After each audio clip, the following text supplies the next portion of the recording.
gonna stop and get like a ice coffee or something. So I got 10 miles in today already, but a lot of those miles were kind of like wasted miles. They're circuitous. It's like the path's kind of really strange up ahead there, and yeah, it's a pretty strange path. But I got off the path, you know, I got a little bit lost back there, but I'm back on the trail, and I got 10 miles in, and I need to get some coffee to get me going. Still got a lot of walking to do, but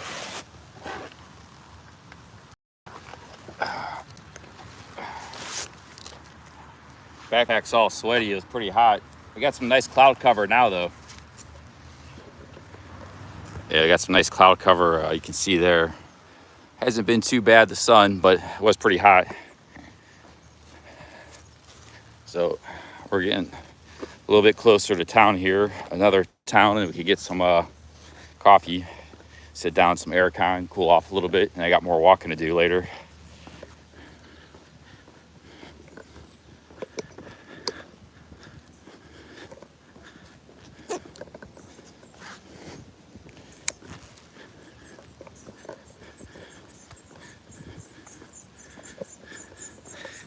Yeah, coffee time pretty soon. Hey, what's up, Mario Herrera?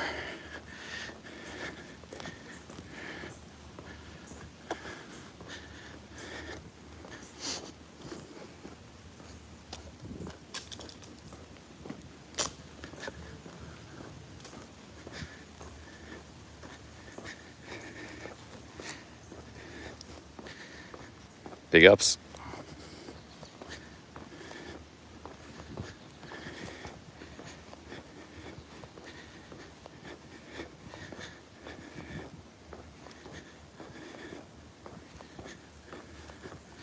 Big up, Sunset.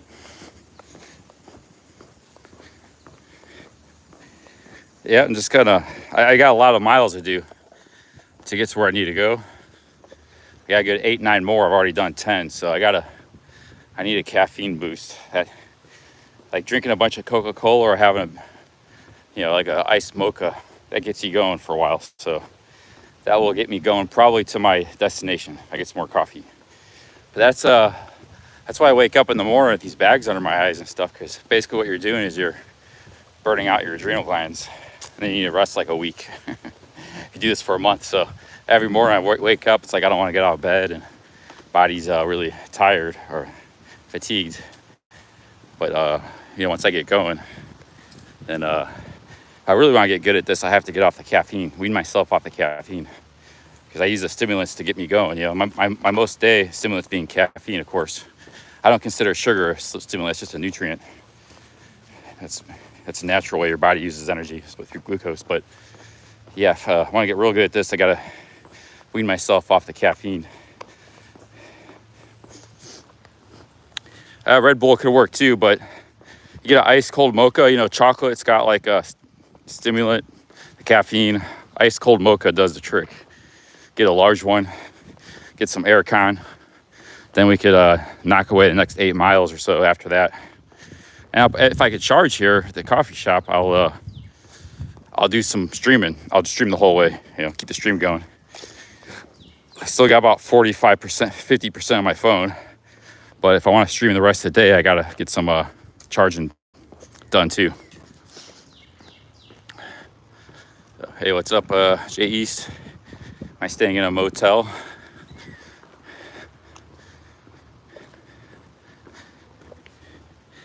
Yeah, I'll be catching a Greyhound pretty soon. Just don't go into details and stuff, but yeah, we'll be trip's wrapping up here.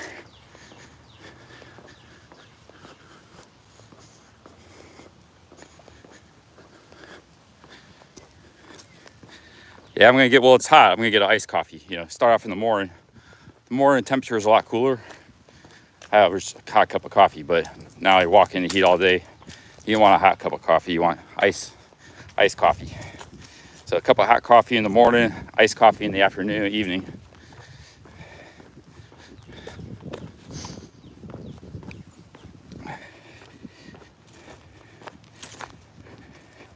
yeah, I'll keep you guys informed what's happening here as I progress down the road.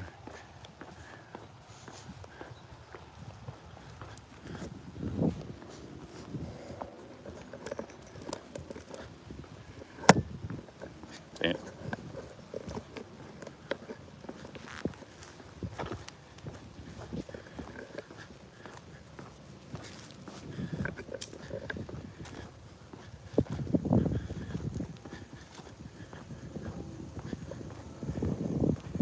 Yep, ice anything. Hell, just ice Coca-Cola is good.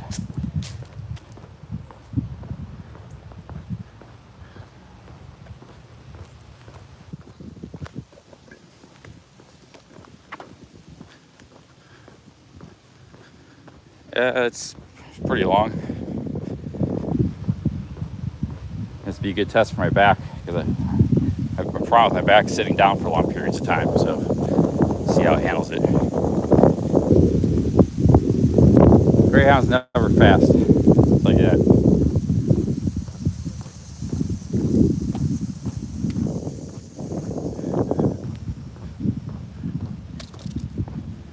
Kim says she's a hiker and a walker. It's addicting. Big ups. Yeah, people take a lot of time off work and spend a lot of money to do these kind of things, you know, trails. But if you're on a trail,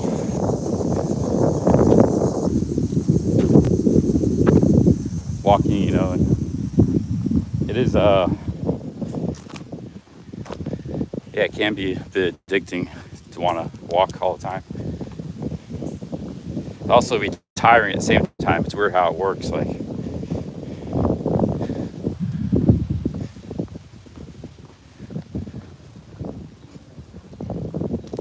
I going to Thailand? I don't have any immediate plans to go back to Thailand.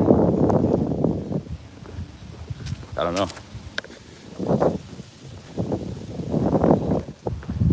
Now my phone froze.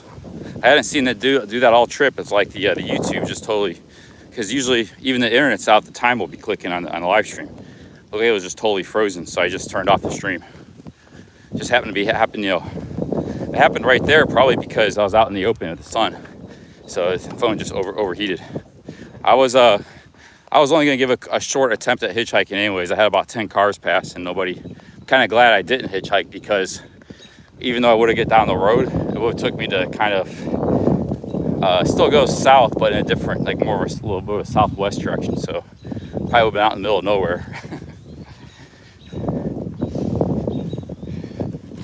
I'm kind of glad I didn't have a successful hitchhike. But I didn't stick around very long. I just had to backtrack. I got off on a wrong trail. Gets a little confusing in that area.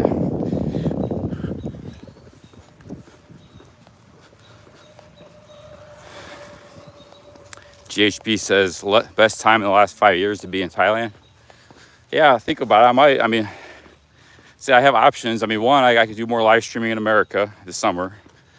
Two, my other option is to start a around the world trip, which I probably wouldn't start off in Thailand right off the bat if I would. And three is, yeah, just go back to Asia and stuff. But like I said, the only, you know, and then I have the issue with my back. So I'd rather kind of start in Mexico, do the around the world trip. I get my back checked out there with X-ray, get some dental work done, and keep going through the Latin Americas. I wanted to do Latin America when I came back from Thailand in 2019-20.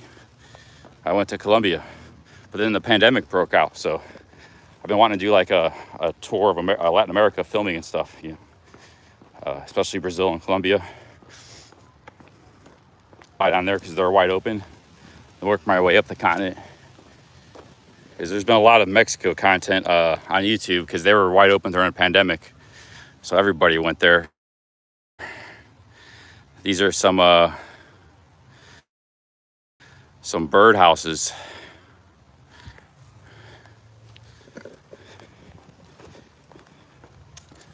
Argentina's got a lot of natural areas. There's just one big city, Buenos Aires, and the rest of the country is kind of wide open. You could do a mix of like city stuff and camping and hiking, and then go into Chile, go into Paraguay, Uruguay, dump into Brazil.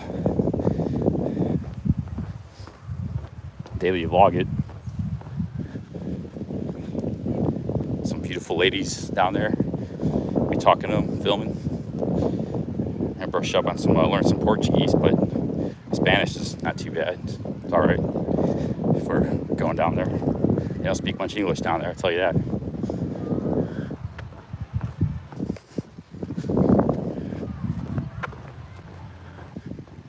Anthony says Puerto Rico. I'm definitely, if I get rolling a little better with my income, I'll definitely go to Puerto Rico. And yeah, maybe keep in touch. You see me getting close there or something, or if you follow me still. Yeah, if you help me with a hotel down there or something. Like I said, though, I want to go more off the beaten path in Puerto Rico. Like, so I've already seen San Juan. I'd definitely go back there. But I want to see some of the culture and like the littler towns and beach cities and stuff. You know.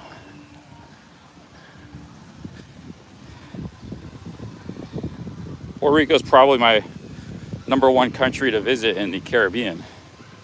Trinidad and Tobago might be pretty cool. That seems like nobody hardly goes there too, but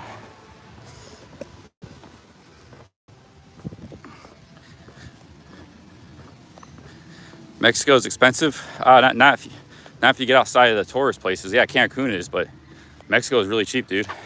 Take a bus from Cancun. You take a bus right to Merida. Merida is a big city. It's kind of boring, but it's cheap. Like, I spent $14 for a hotel there, my own bathroom, you know. Boom, Luis Cabo, 1,000 Mexico pesos, big ups. He says travel fund. He's contributing to the travel fund. Thank you very much, man. And big ups, Luis Cabo. 1,000 Mexico pesos. Headed to get some coffee.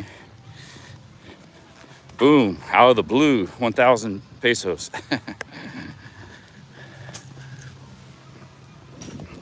Thank you very much, Luis Cabo. Yeah, so we'll see what happens. Like I said, those are my 3 options.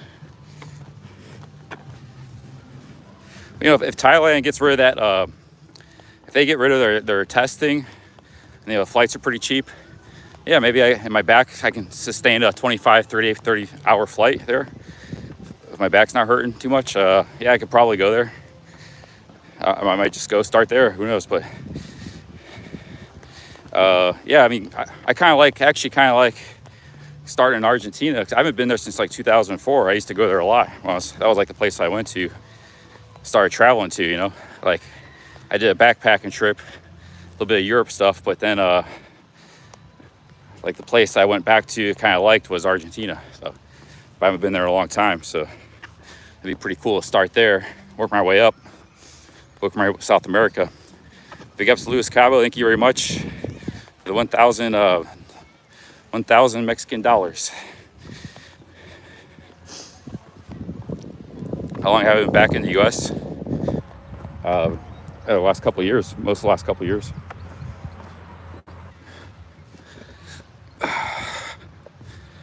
What is the best place to fly out if you're flying to Thailand? I usually fly out of Cleveland Airport, and you'd have to transfer. Sometimes before I would fly Cleveland, I transfer in Toronto.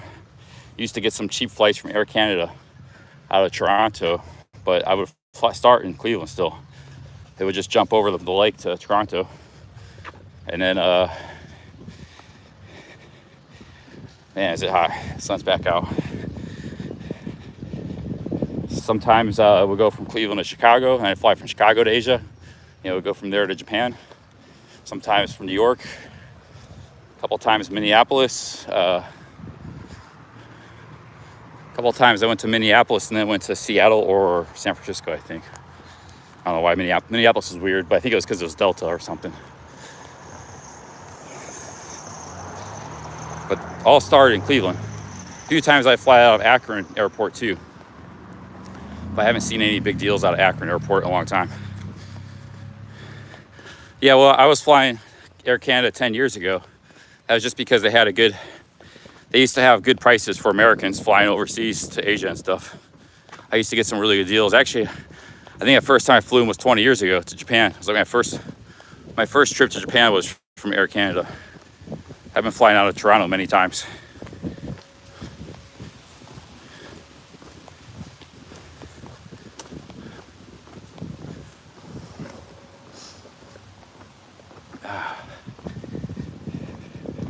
I'm sick of this heat, man. The sun, this time of day right here.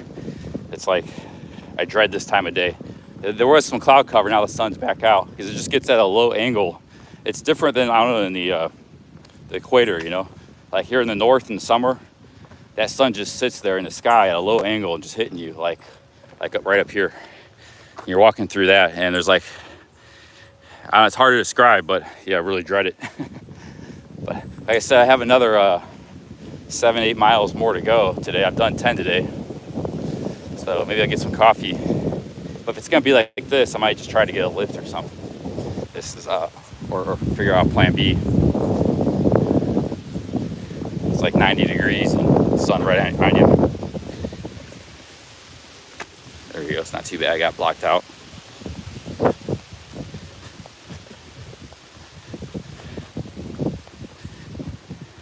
Yeah, you still can't travel. Americans still can't travel to Canada. They still have these crazy restrictions. Just don't understand the point of all these restrictions, you know, why Canada's doing that and stuff. And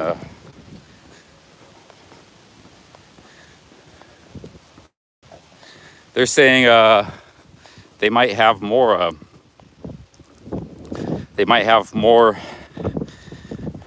like new variants of C19, monkeypox. So we might be in for another, who knows, another big pandemic, who knows, with the way the world is today, you know. Just got a little break in the clouds last 6 months or so, but everything could shut down again or something, you know.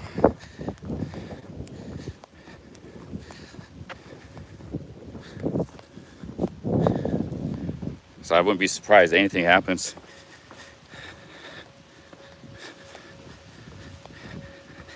I didn't like that hat. One, it didn't protect, my neck got sunburned on day one, so it didn't protect my neck very good. And basically what I do with that, when it's real bad like this, I'm almost to the coffee shop now, but that's why I'm not. But if I gotta walk like miles in this, I put my hoodie on. So I got that on my neck and I got this, and that pretty much keeps everything out.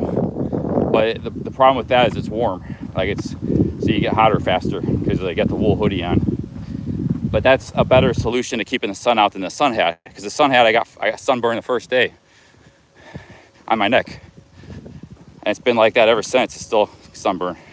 So why carry something around and then it makes your head hot too. So it's real hot. Why carry something around? It's not helping you or doing anything. Got rid of that for good. You just need one hat, and then you could like have a hoodie, and or use one of those bandana things, you know, the gaiters.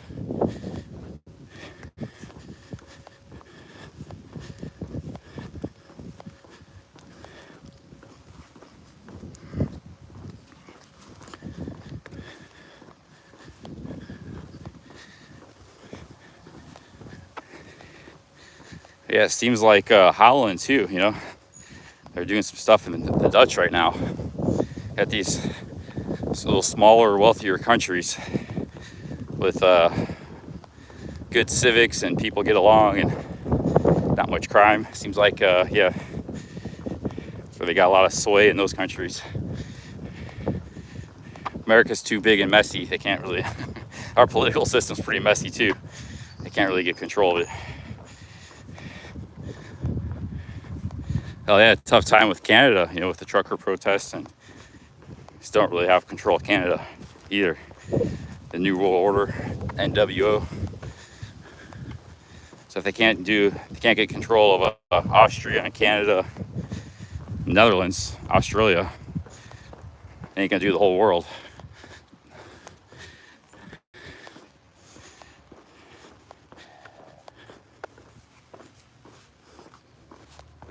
Yeah, the hat's broken. See?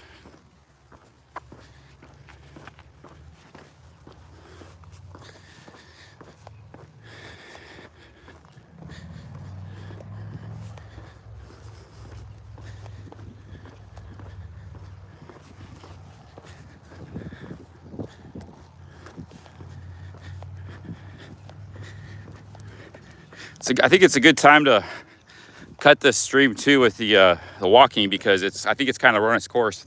Numbers have been dropping over the last week. not as much stuff has been happening. It's kind of getting redundant. That's the word I'm looking for. And yeah, we did almost a month, 30 days, very close to it. And it's time to wrap it up here. Rest a little bit, regroup, and then figure out what to do next. So I might even just, like I said, I might just think about big ups to Lewis for the travel fund contribution. I might just kick off my traveling, you know. I'll have enough money to start traveling and start travel around the world. I mean, just go overseas.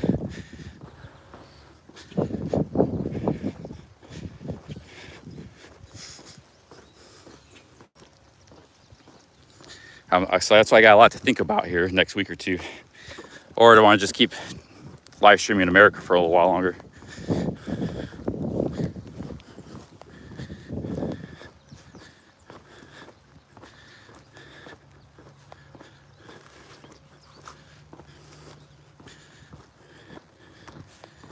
Watching this on my phone. Cool at the beach. I need to get some air con and yeah, a little long stretch. I've done over 10 miles there. I don't know how because it didn't seem that far. But I got off path a little bit, wasted some miles. I might just try to get like a lift out of here instead of walking in this heat tonight. It's gonna be hot tonight.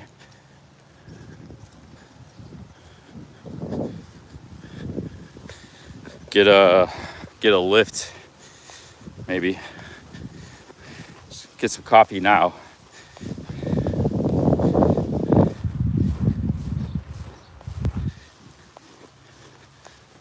Yeah, still walking.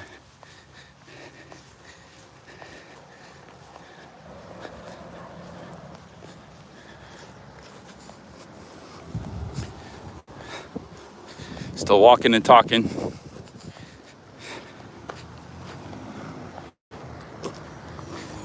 Can go to Colombia, brother, he says, Benjamin Velo. Cheap Charlie. I think I might start in Argentina if I go to, if they got cheap flights down there, try to get to Argentina. It's a pretty long flight. It's like 15 hours, all the transfers and everything. Half as long as Asia, but Southeast Asia was still pretty long. It's like flying to Europe.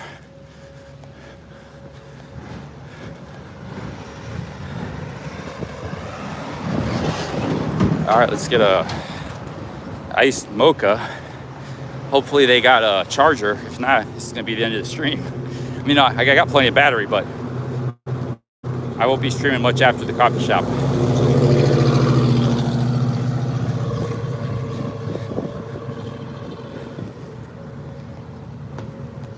What I like about going to Argentina too is Brazil has been a country. Well, one, I think there's Paraguay is a potentially underrated country. Argentina is underrated.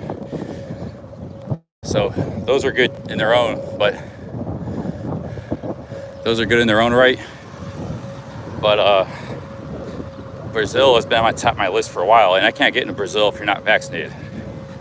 But if you cross at the border, you might be able to because they're probably pretty lax. You know, they're not going to check that stuff. So, and I can vlog there for a couple months, explore the beaches. Not a good time to go there right now though because it's winter for either Argentina or Brazil. So that's why it might be better just to keep streaming in America for a little while.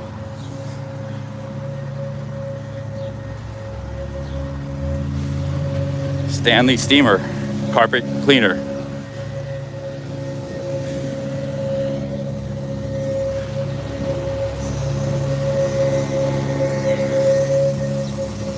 All right, here we get some coffee here.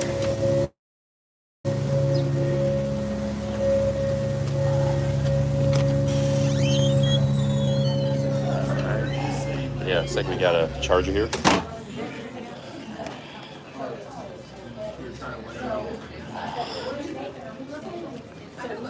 Hey, how's it going? How much is the ice mocha? Let me check the menu here. I can't see it with my own eyes. Yeah, zoom in. How much is it? So a 16 ounce is $4.50, a 20 ounce is $5. Okay, I'll take the 20 ounce.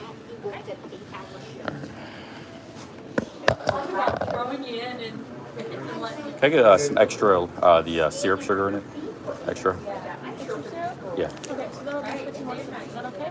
Excuse me? And that'll be 50 more cents. Is that okay? Oh, okay. We were cracking up, but you know, it's 15 and a half. That's fine. So what do you tell us is first check before taxes? Are you giving us to agree? He said, Actually, yes. I think that's, yeah. Can I get like a little cup of tap water, ice water? Thanks. So, Do I got a power? I'll just pay with card. we might have to wait till next. That whole reality of Yeah, middle school and boys. taxes is a big thing. Yeah, Yeah. so everyone's going to do it. So actually, they left a notice there was a half drink. Well, there's a French little, just chills out in there. So I actually poured it out. And then the boy was little like clips back that there. tiny kids do or whatever. This little boy just goes, red hair, All right, let's get a place to sit down here. Charge up the phone. Very nice coffee shop here. You can see it has our name all over it. Got the charger there.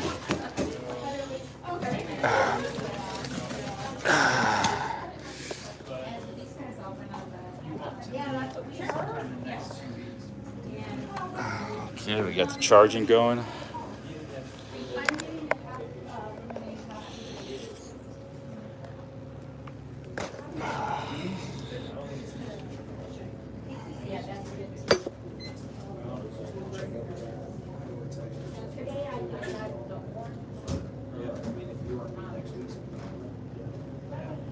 Maybe I can come out to that one.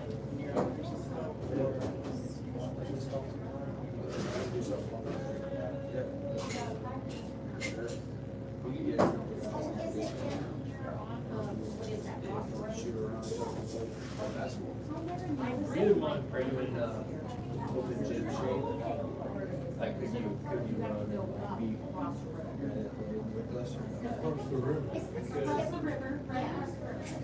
might be tired afterwards. Right. I could. As long as it's not NBA size thing.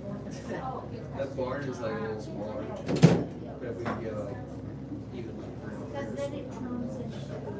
that could be an So you're right. If you want to reach out to some guys, I'll be able to do that. I want to shoot down some more. Never shot in a while. The barn's way bigger than the barn. You gotta come on. Yeah, like the, and then, This is- yeah, and we right now, she lives like right over here. Oh, do you live like that? It's a blessing to be able to know that we use it. Yes. Yeah. Very far.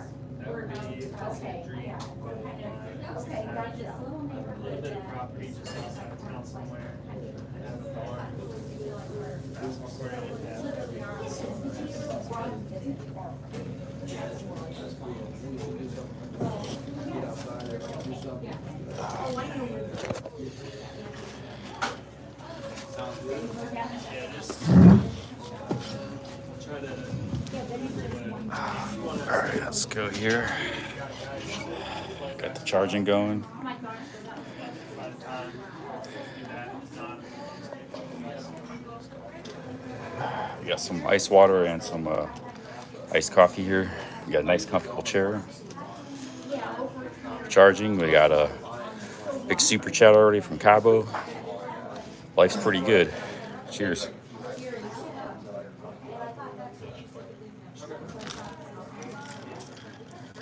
Oh man.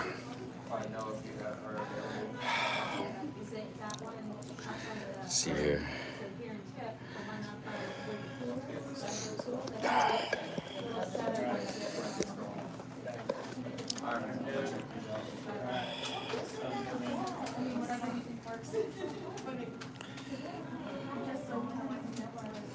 Let's read some comments here. Where did I get that hat? It's pretty old, but it's like broken now. See, it's breaking off. It wasn't like that when I brought it on the trip, but it's falling apart now. I got some iced mocha. we drove out, so we did really well. On the way out, That's pretty good.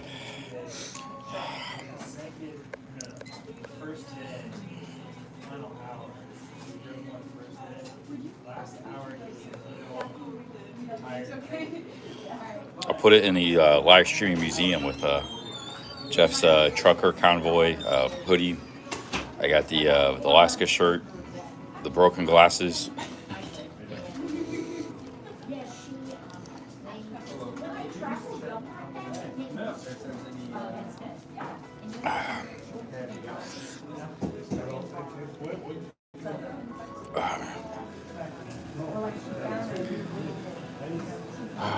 Yeah, I don't have much. I was gonna get stuff from other streamers. Like, I would really love to have Steph's whiskey bottle. That thing's probably the most famous artifact in live streaming history.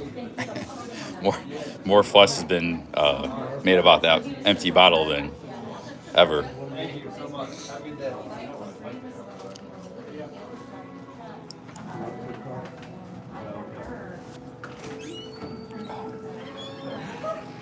Oh man. Yeah, I'm here to sit down. We're chatting. I'm gonna be here for a little while if you want to ask questions here. That was the flag of Pearl Harbor. That's what it looked like after it was a ship was bombed. One of the ships was bombed in Pearl Harbor, and that was what the flag looked like. I saw that in the museum. They still had that flag in the World War II museum in Dayton. So I wouldn't have known what that was unless I went to that museum. But it was still intact. It looked like that.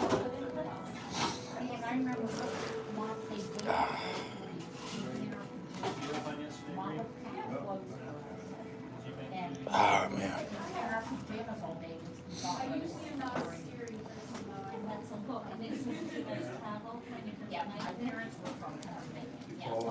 Yeah, I might do some Cleveland streaming, but I've done some Cleveland streaming before.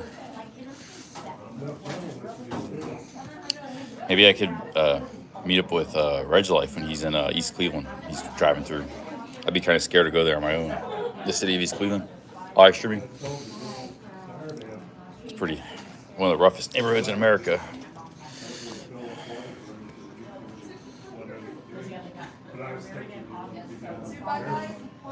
Well, the only reason I knew what that flag was because I just went to the World War II museum and I read everything about it. So that's exactly how that flag looked after Pearl Harbor.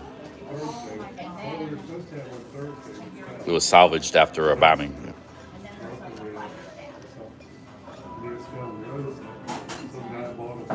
Meet up with Caleb.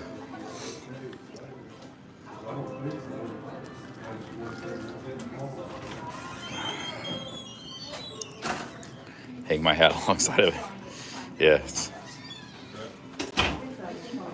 Yeah. Todd Johnson, did you check out the different World War II fighter planes? Yeah, I checked out. There's a lot there, even just the World War II section. But I read a bunch of stuff on it. I could have spent more time. I spent about 2 hours there, 2.5 hours, and checked out all the different planes and read up on it. I learned quite a bit about World War II I didn't know about. I do have videos I could put together. I could put a video for that museum if you guys are interested. I'll put it on the Cheap Charlie Food TV channel. Digging France says, I like to take the piss out of you, but you really did well this trip. Very entertaining and well done. Cheers. Yeah, I don't recall you troll me too much, but I recognize your name. But yeah, big ups. Cheers. Thank you very much.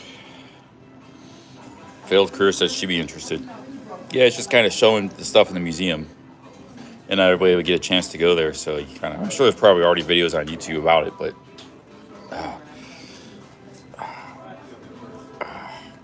it is free to go there, so I recommend. But I think they have more than just World War II. They have modern stuff too, modern planes. I didn't see all that. I didn't want to spend the whole day there because like I said, just spent 2.5 hours in the World War II area.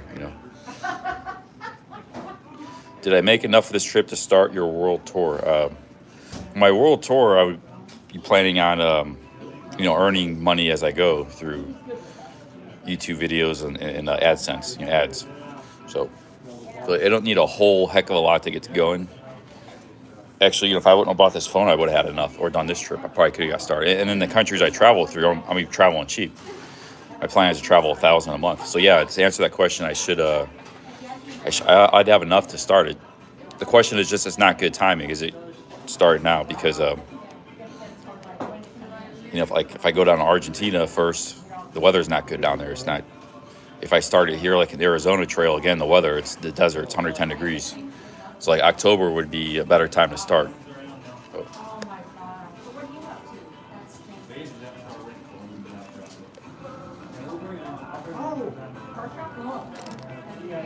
For that stuff, it'd be a good time if you were starting in Europe. Like if I decided to start the world tour in Europe, which I had thought about doing, but then I bought this phone, and then I went on this trip, and this trip's cost me a lot of money. I spent a month in America traveling around, and I don't get the money I made from that trip until later. So that's why it's kind of running me down here to nitty gritty. But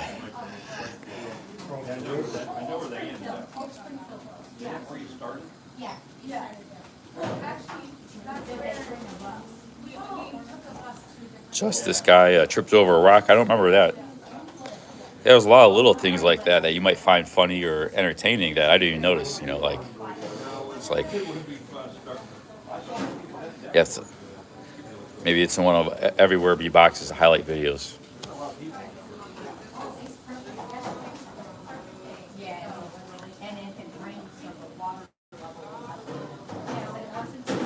I think it was probably in Dayton, I imagine.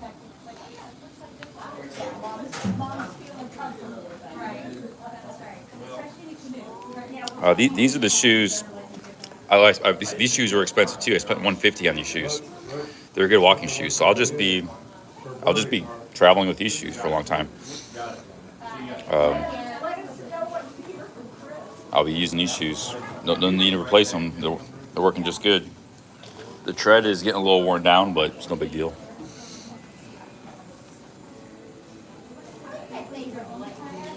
Yeah, I don't understand what everybody was really hyped up in the chat about the wipes. I don't know what the big deal was.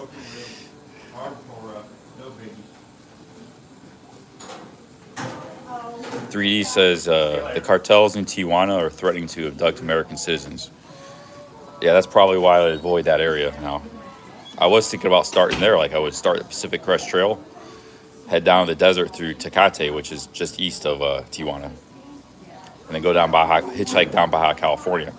They probably control that whole northern area of Baja, so it's probably not a good idea.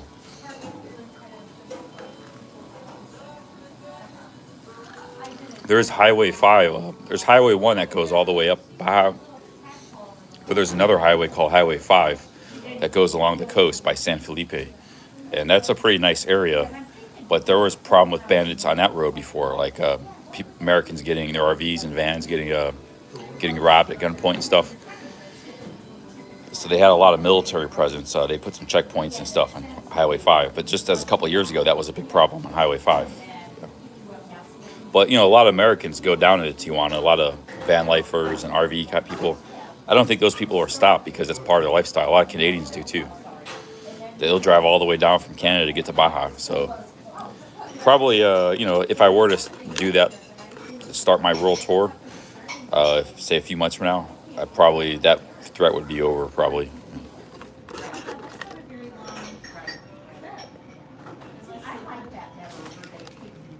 Well, the bivvy is pretty good. It worked out pretty good.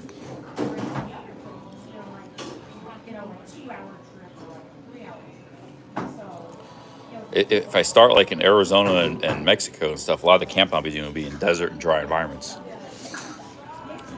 But John says, I don't think Baja is really safe right now. Yeah, it's a big place. It depends where you go. Like where Lewis is probably pretty safe. But if you're out in the country camping and, hitchhiking and stuff, might not be too safe.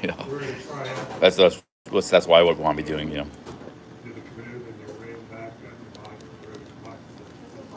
Heck yeah. I don't think the deserts are too bad because here I've had 90 in humidity every day. And at nighttime, it only cools down to 70s, low 70s, high 60s, which you got to sleep in that weather. And plus humidity. If you go at the right time of the year in like Arizona or the desert, it's going to be like 90s in the daytime, which only lasts a few hours in the peak daytime. The rest in the nighttime, it's down in like the 50s. Deserts actually get pretty cold at night, so it's down like the 50s, and it's very dry too, no humidity. So I don't think that'd be bad at all. The big problem with the desert is you're too much sun, so you have to be able to protect yourself from the sun. You probably need to buy like a big shawl thing that the Arabs use, and then the lack of water. Otherwise, it's great for walking and hiking and camping.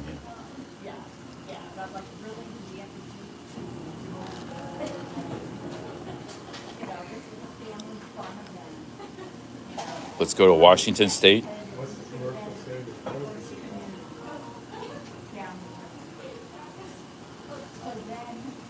Well, I don't really want to go to Tijuana. I want to go more Baja, California. Baja is a 1,000-mile long peninsula. That's great for camping and great for hitchhiking, actually, too, down Highway 1. So I don't really have much interest in Tijuana.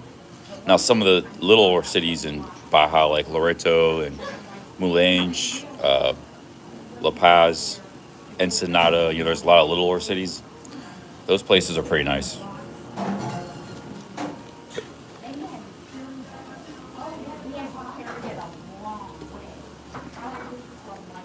But I saw some stuff on Tijuana, like some of the YouTube videos I've seen. Mark Wiens was there. Anthony Bourdain was there. It looked like a pretty cool city.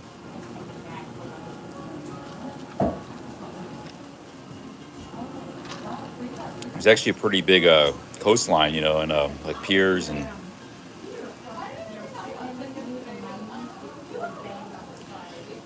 GHB says, go to LA and try to make it, bro.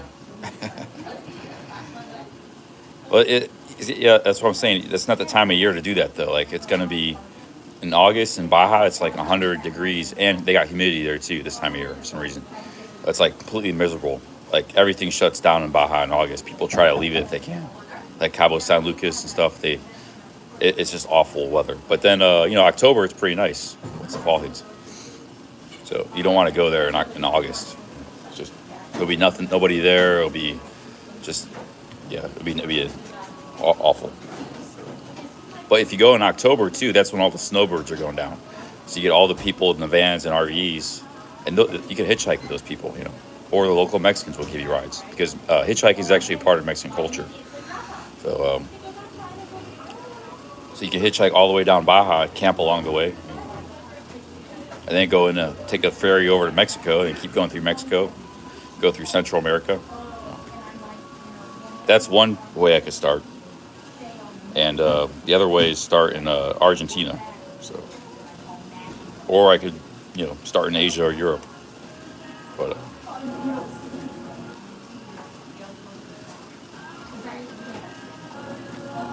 but there's no one there is not great, because it's a sparsely populated area in peak times. It's a place where you can camp on the beach and nobody bothers you. There's nobody there. So,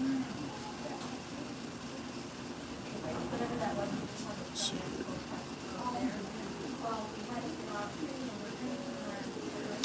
VG says Latin America would be a cool start before Asia or Europe.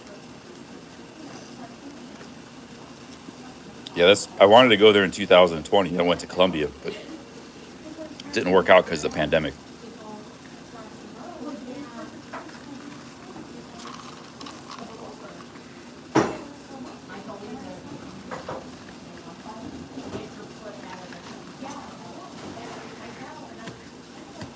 This was like sort of a little trial run. Get my feet wet with like camping and hiking. And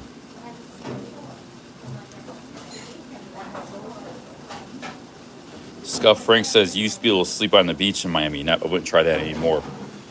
Yeah, but these beaches in Baja, they're just totally deserted. Like there's nothing there. There's nobody for miles and miles. There's people that bicycle across the Baja. There's a guy, Ryan Van Duzer. If you get a chance, check out Ryan Van Duzer's vlog. He bicycled all the way down Baja. It's like 1,000 miles.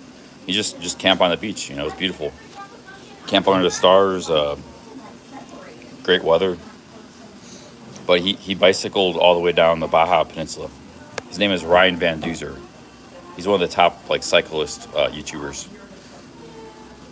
He's biked across America.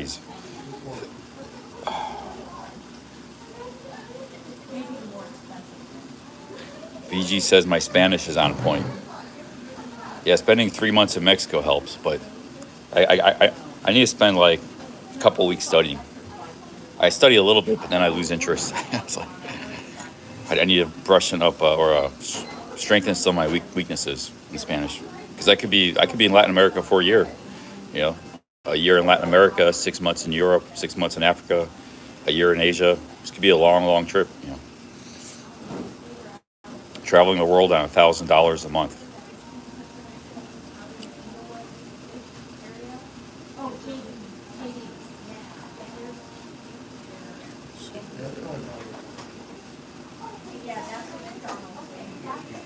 Go back north, turn right.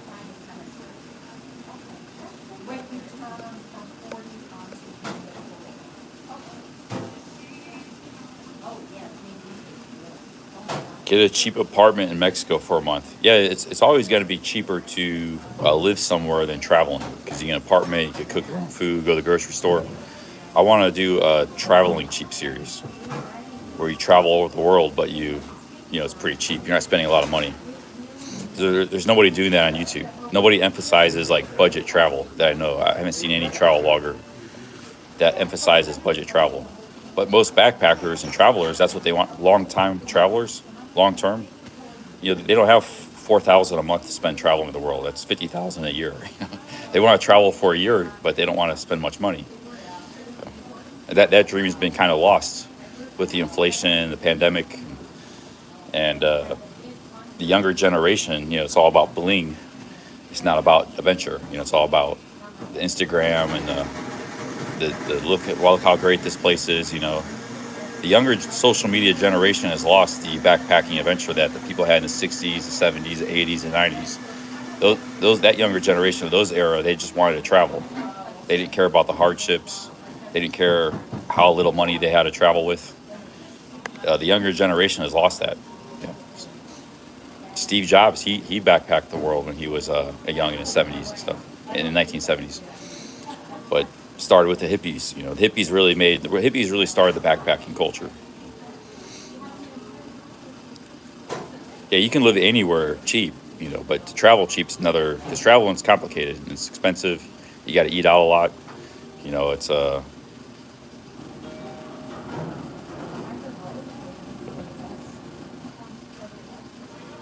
But you know, this journey would kind of be going from place to place. So I wouldn't be buying like a lot of flights. You're not just flying from place to place. That get really expensive fast. Yeah, sometimes you got to buy a flight. You know, when you're like, say, when you're wrapped up the Americas, you maybe have to fly to Europe. That's going to be expensive. But you're not flying everywhere from place to place. If anything, you'll be taking buses and stuff, place to place.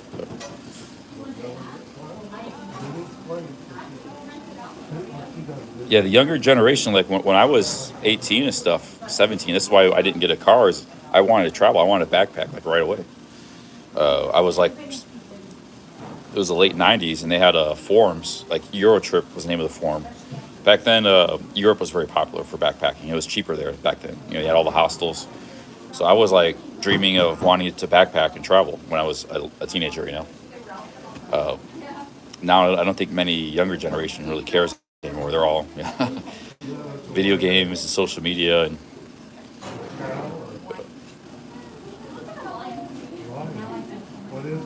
what do I think of Mexico City? Mexico City is a good city.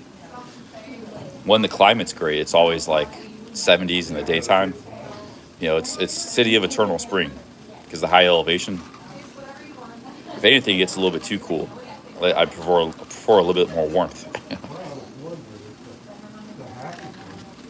But there's a lot of great off the beaten path parts of Mexico, like great little cities and towns and stuff. I've done a lot of research, and a lot of places I like to visit. One of the most underrated cities in Mexico is, nobody ever talks about, is Puebla. Puebla is a great city. It's a pretty big city too. It's like the third biggest city behind Mexico City and Guadalajara. Puebla is a very underrated, and not just Puebla too. There's so many great little towns and places around it. So.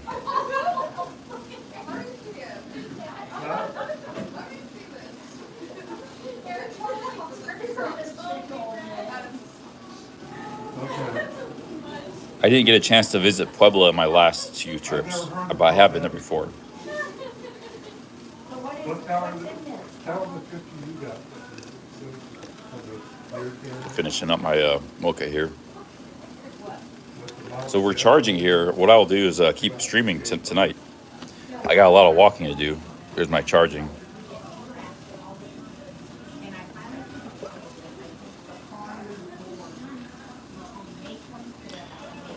Have I been to El Salvador? No, I've never been to any Central American country. I would like to go through all the Central American countries after Mexico.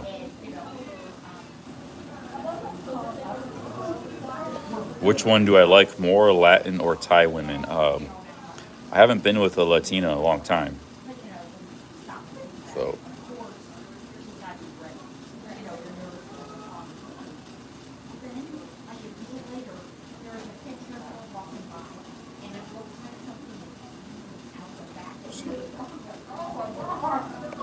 And then, like 2 days later, I saw her come out of the woods with a little farm.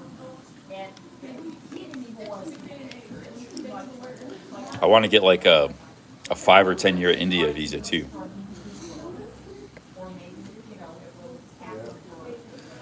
Good place to stealth camp. Yeah, a lot of plenty of places to stealth. There's plenty of places to stealth camp in Cleveland too.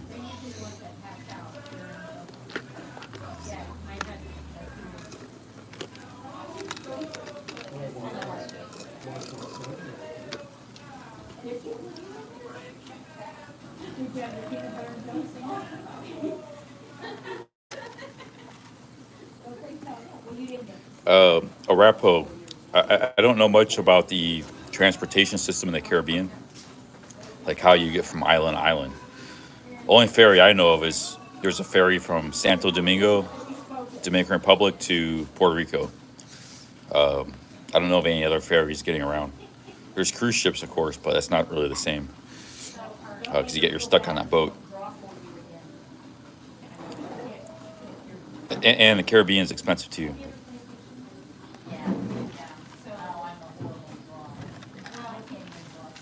RH says they have all ferries, huh? I didn't know. I don't know much about the Caribbean. That'd be pretty cool if you could camp on the beach. Camp on the beach some. That'd be awesome. But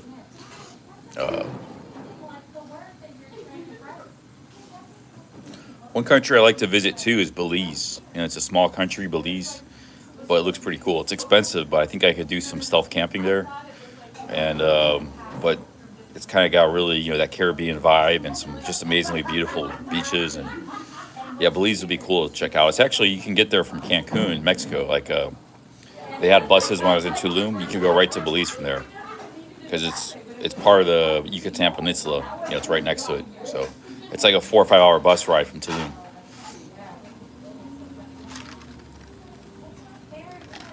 Yeah, if I do that trip, I'd visit every country in Central America, including Belize, and Guatemala, Honduras. If there's a country I'd skip, it might be Honduras because it's just too much crime there, too sketchy. I don't want to get my camera robbed right off the bat and passport. El Salvador, I'd visit. El Salvador is pretty safe. Nicaragua is a pretty good country to visit. A lot of stuff there. And Costa Rica. Then Costa Rica is the most expensive of the bunch. And Panama. Gold says Belize is very dangerous. Is it? I didn't know about that. Would I change anything about my camping or hiking gear? Yeah, I'm thinking about trying out a hammock because but I've never slept in a hammock. See, the bivy, I know I sleep well on the ground. I like sleeping on hard surfaces, and I like sleeping on the ground. So that's not a problem for me, but I don't know how well I would sleep in a hammock. So I need to try, to give that a shot. Try spending a night in a hammock. I don't think I would like it. But if I did like sleeping in a hammock, I would be able to, that's much better for tropical countries. Because a lot of times it's hot in the evening, and the hammock's much better for hot weather. Sleeping in hot weather than a tent or a bivy.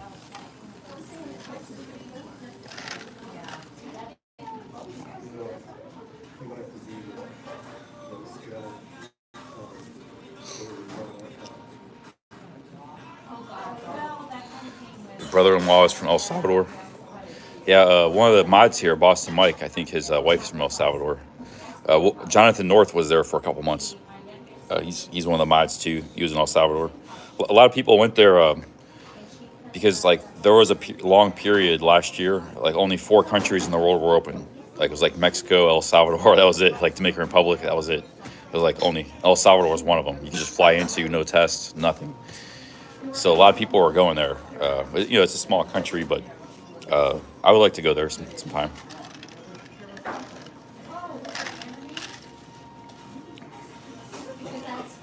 Yeah, true. Honduras has some amazing islands. Yeah, that's a big reason why I want to go there.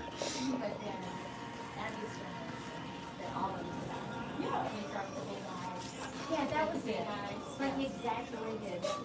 Yeah, especially the eyes. Yes. She wanted some rock. Like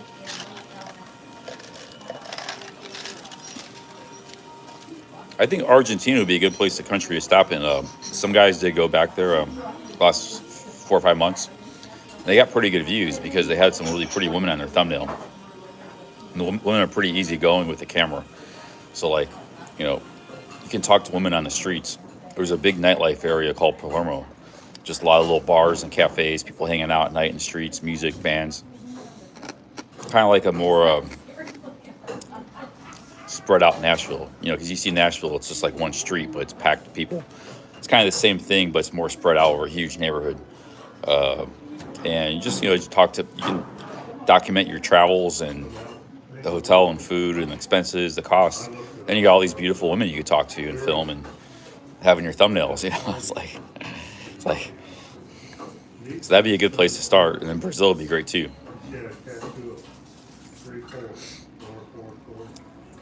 But I don't want my videos just to be about the women, like ladies. But I think if you're a man traveler, you are interested in women. It's like that's a big reason why men travel. Whether it's to find romance, to date, to meet a wife, or even you just want to look at pretty women. No plans on traveling the country. So for me, I'm always gonna have that aspect of my videos. It was a big reason why my videos did well in the past, but a lot of guys are, they don't want to, talk to women in their videos and stuff. Lisa travels for food. Well, I travel for food too, but not just for food. It's like part of the equation, 10% of it. We're at a party. Oh, according to Hey, David, big ups. David, thank you very much for the $5. Hey, David, cheers, man. Hey, David, I got your PayPal. I saw your PayPal. Big ups for that. Thank you for the $15 a couple days ago. But I was waiting until I saw you again in the chat to thank you.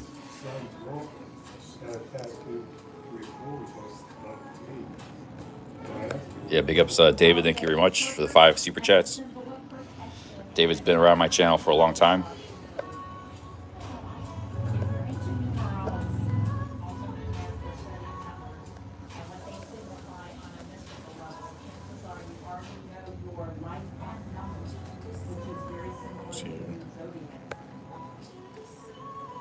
But I also do like a lot of normal travel vlogs too, like where it's more me like hiking and camping and adventure too, like not just. So it'd be a kind of a mix of my old stuff with like some newer stuff I'm doing. I'd have my good camera. I think it'd be pretty good adventure.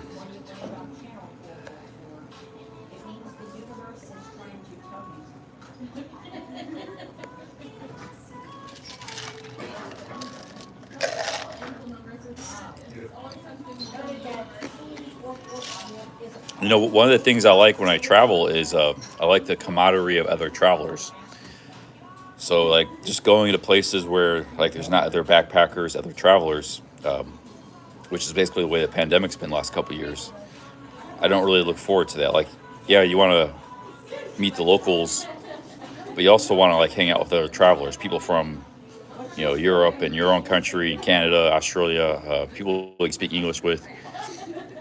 Or even just other travelers, it could be from Japan or something, but they're they're traveling too. They're not just locals going about their life working every day. So you want the camaraderie of other travelers. Now you can, when you're staying in hostels, you meet those people, but you know. So I have to think about that too. Like I want to be meeting other travelers, and I don't want to just be out in middle of nowhere. Like I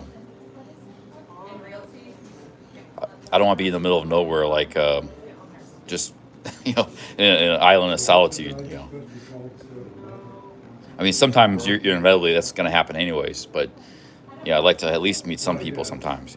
Well, I have a niece who's adopted. Oh, yeah, Marie, my sister is her mother, but she is in contact with her. What? And she kind of feels like her mother is like a big sister. David, I'm not really planning on doing much. This trip isn't really much about streaming. It's going to be about vlogging, like daily vlogging. I'll be making a video every day, like a 8 to 10 minute video, documenting my travels. I'll be travel vlogging. So, for those of you who aren't streaming, maybe I still will do like some IRL. I'm not ruling that out, and I might need to, especially for the I might need to make extra money. I might not be making enough money with the videos. So.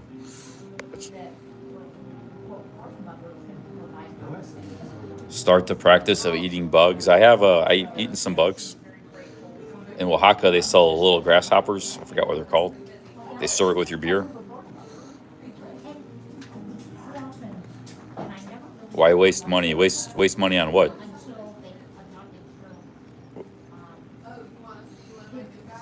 When I travel, I expect to make money through YouTube.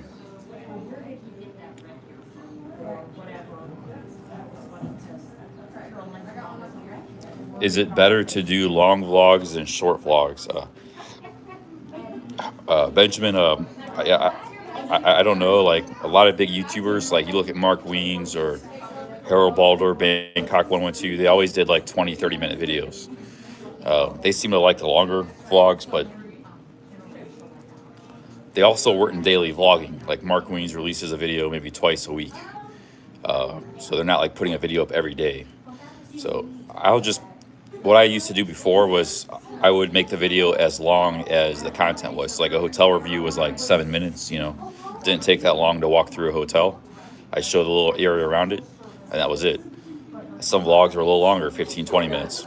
Some vlogs were pretty short, so I don't try to really game the system. I want to keep the vlogs, if anything, a little shorter because I have to upload the videos. It can take a long time to upload a video to YouTube. And a 20-minute video takes twice as long as a 10-minute video, twice as many gigabytes. 20-minute videos take 4 times as long as a 5-minute video. So if I have to upload a video every day, that's a lot of uploading. So I might focus more on shorter vlogs that are a little more like action-packed, a lot of information, a lot of content or imagery in a very short package, like maybe 8-minute package, 8-minute video. I don't know if that's going to be good for the algorithm, but it's more practical with the uploading every day. Trying to do a 20, 30-minute video every day is pretty tough. Vlogging a dead horse does it. He does like a 30-minute video every day, but he doesn't really do a editing style. He mostly just keeps the camera rolling. He doesn't do much editing. So he does, however, have to still upload that to YouTube. So he must have fast internet in Thailand. But if he tries to do that and he goes to other countries, he might run into some problems, with the internet.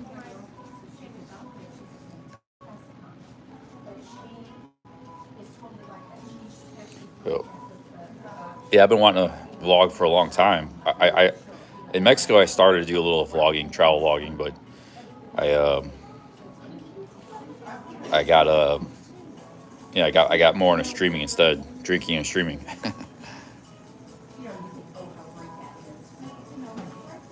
Wild Card says, one of the reasons I have to do vlogging instead of streaming when I'm traveling around the world is you just don't have reliable internet around the world. So it's better to focus on vlogging. Also, I like the fact that, I think live streaming has a shelf life. Like, it can't just talk every day for months and months and months. We did it for 30 days almost here, and it's kind of like run its course, Like, there's a shelf life. Yeah, I could probably do this once or twice a year, and people would enjoy it.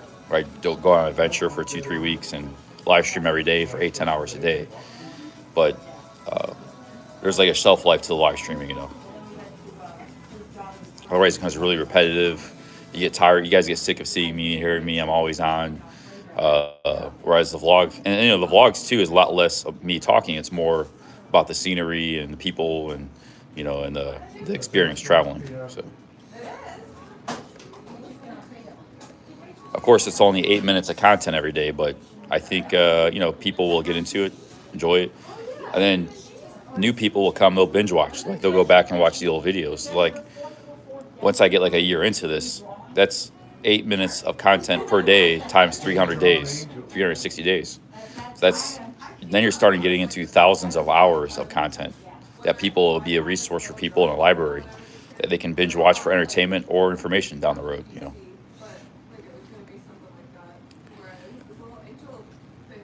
No, I didn't have any luck hitchhiking. I just turned back around and walked. It's actual brown sugar.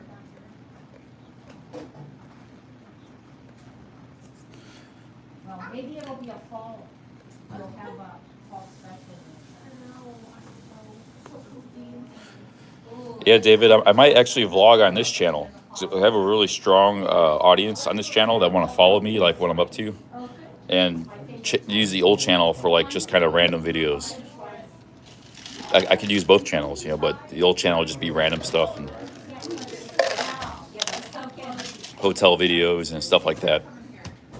And this channel will be my daily vlogging channel, you know,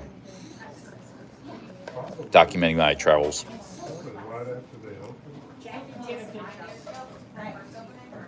Well, Dave, we get, you know, we've had like 300-400 in the chat here. Most of this trip in Ohio is streaming 10 hours a day. So I have an audience here that pretty much follow me wherever I go. Now, can I get more new viewers that from like when I go to other countries that are interested in places like Brazil or Turkey or Morocco, India? I probably will, yeah. Just most vloggers will. But I have a strong core audience to start with here. Sure, there's some of the audience is only interested in live streams, but and then the old channel could just, you know, whatever happens with the old channel is you know, be fine. But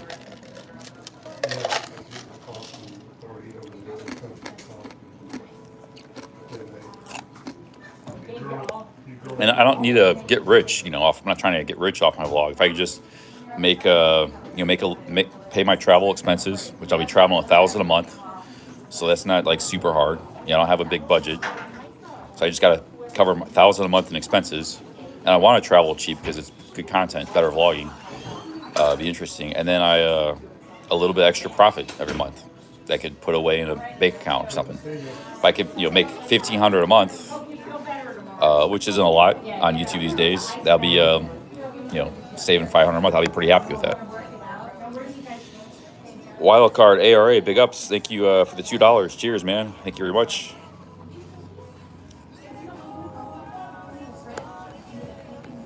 Thank you very much, Wildcard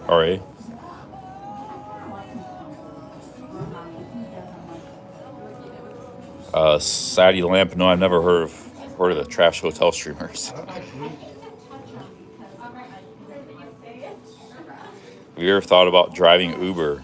Used to be meat, potatoes. Well, yeah, that's good. I mean, if you're making good money at that, $3,000 a week, that's great. I don't think that's for me, but I don't have a driver's license.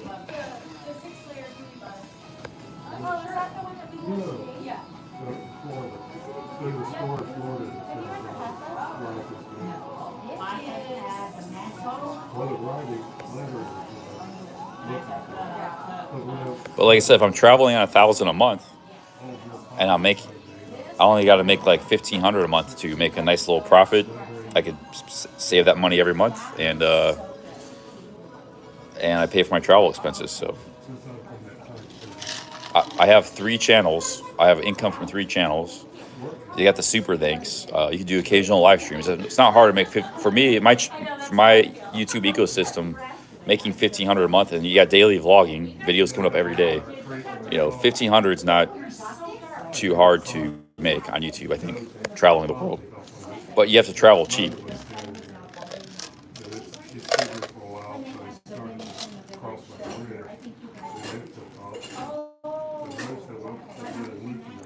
Yeah, if I went to Thailand, I could probably make 4 or 5,000 a month live streaming. You know, with cheap living expenses. But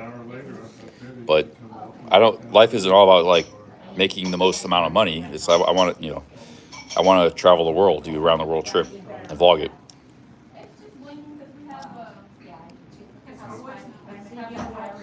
Aren't live streams better money? If you are able to keep your expenses down, yeah.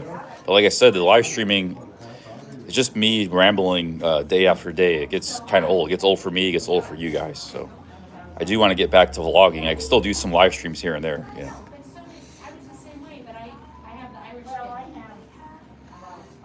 But yeah, live streaming. You know, I can make, if I was in the Philippines, Vietnam, Thailand, I could make 4 or 5,000 a month. My expenses would be pretty low.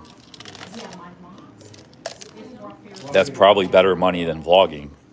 Yeah, you gotta get a lot of views to make that kind of money.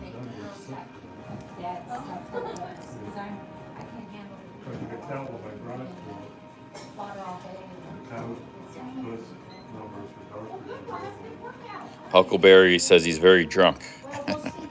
All right, man. Take it easy there, Huckleberry. Yeah, AT. Yeah, I'll have some pretty nice videos. I got some good camera stuff. I'll still be traveling lightweight too. Lightweight. The camera gear is kind of heavy, but just take the bare minimum what you need. I'll be editing on my phone, this iPhone here. That's another reason I got this phone, because it's not just for live streaming. It's going to be my editing device as I travel the world. It's got a lot of space. I like editing on a phone now. The bigger the phone too is good for editing. So this is like a great little editing device, which is much smaller than a laptop. Even the small laptops still weigh like 3 pounds. This only weighs 250 grams.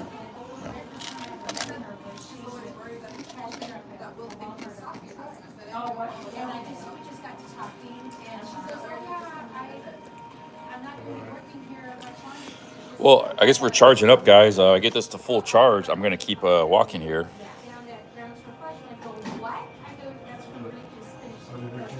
Yeah, we got multiple huckleberries in the chat.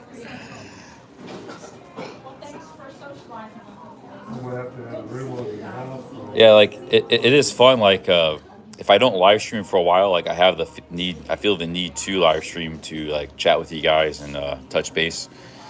So like I imagine I'll always be doing some live streaming, but I'm not a natural IRL. You know, I'm not like real,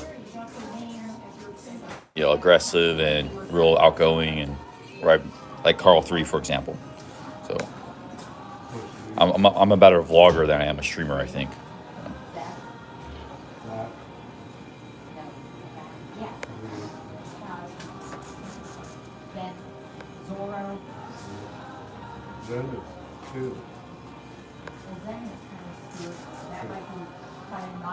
Let's see here.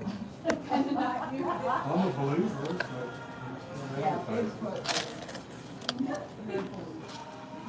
Yeah, you're making $3,000 a month on Uber, man. That's pretty good. But are you counting your expenses, like your car expenses and your gas? I'm sure you got a huge gas bill. And sometimes people throw these numbers out, but they don't like mention, oh yeah, I got like $800 a month in gas, you know, or 800 a week in gas bill, you know. Spending $3,000 a month in gas and $1,000 on my car payment and insurance and everything, and so when you factor that in, it's like, oh, it's not that as big of a paycheck, you know.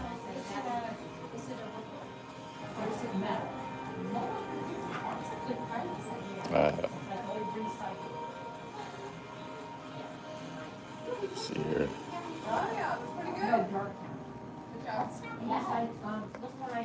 76% power. When I'm up to 100% power charging, we will get to get moving here.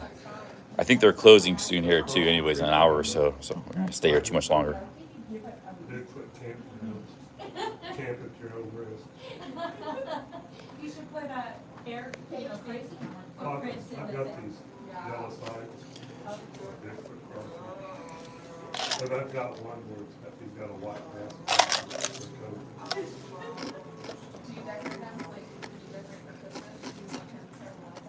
Well, we talked about trying to do an outline of like. Also, I think the money you can make in Uber or Lyft is very dependent on where you live.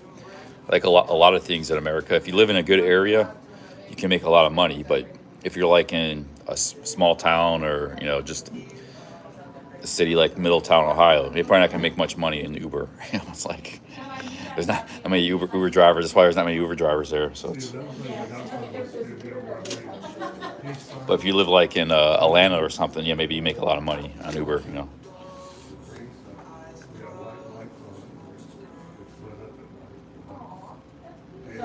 Bigfoot's right on the other side, and then something right up here. Yeah, I'm a good scooter driver, motorbike.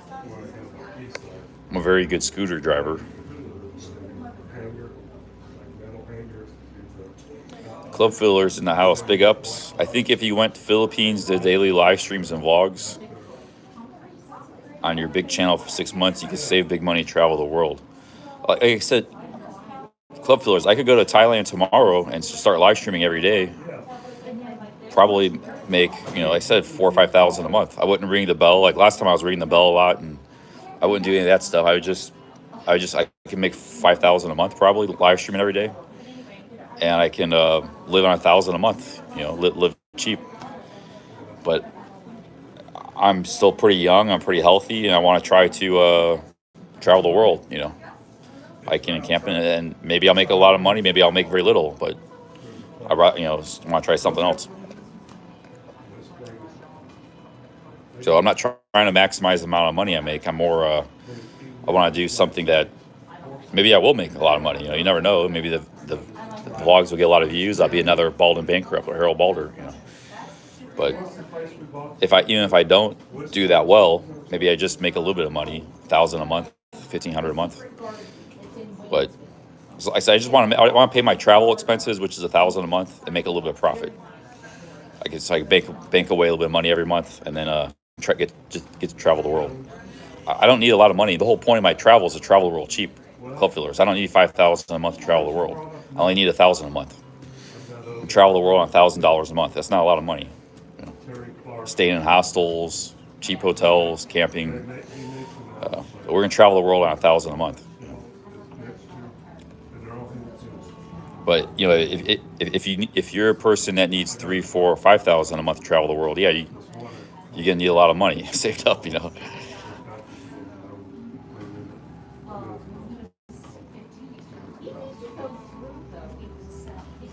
Jay East, the American viewers bring in the most money. I'm not sure of this question. You mean which country do you get the most views? Or which country do you make the most money from the viewers?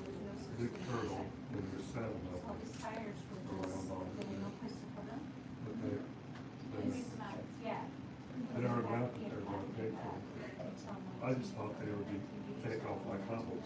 It's only worth what someone is willing to pay for it. That's like I was looking for a Grateful Dead t-shirts for my grandson. If you're vlogging every day and your viewers are into it and they're watching, YouTube takes notices of that and they start promoting to other people. Like, oh, maybe these people all like to watch Charlie's vlogs, so we're gonna show it to these people too. Excuse me. So we're gonna show these people, and it starts snowballing. So it might do really well, but if we start getting some hiking and camping viewers, we get some people interested in different countries that I go to. It could do pretty good again. Hell, you might make more money on that than you would live streaming. So you might make 5 figures a month. Who knows? So you don't know what's going to happen with the vlogging and the algorithm. That's why you just got to go out and do it and try it. But like I said, I'm not doing it just to try to make a lot of money. I'm doing it more. Like I said, if I just make 1,000 a month and pay my travel expenses, for a long time, I'd be happy. Make a little bit of profit on top of that. But you're all very good, even when it gets like super busy. You're all just very professional and very, and after things, it's gotta be hard when there's But we have a community here too. Like a lot of people know each other. I've met a lot of people here. So yeah, doing something like a morning coffee or stuff like that, just chatting with you guys. Like Jonathan North does that. I like to check out his. He doesn't do a lot of walking around IRL, but he just sit down and have a coffee or a beer, and he sits and chats, chat and talk. So you can always do some of that too. And you don't need internet to do that. You can just sit at a Wi-Fi. You need to shop Wi-Fi.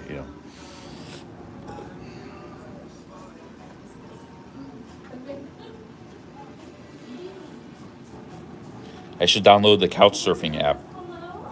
Do a little couch surfing too.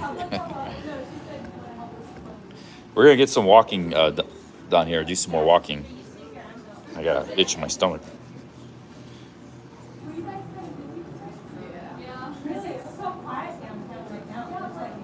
Handsome man's headed to Thailand in September.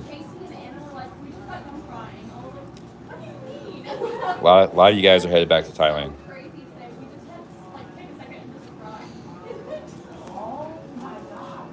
Yeah, big ups, club fillers. I remember you were saying like, you need a lot of money. Like when you travel places, you like to spend money a little bit.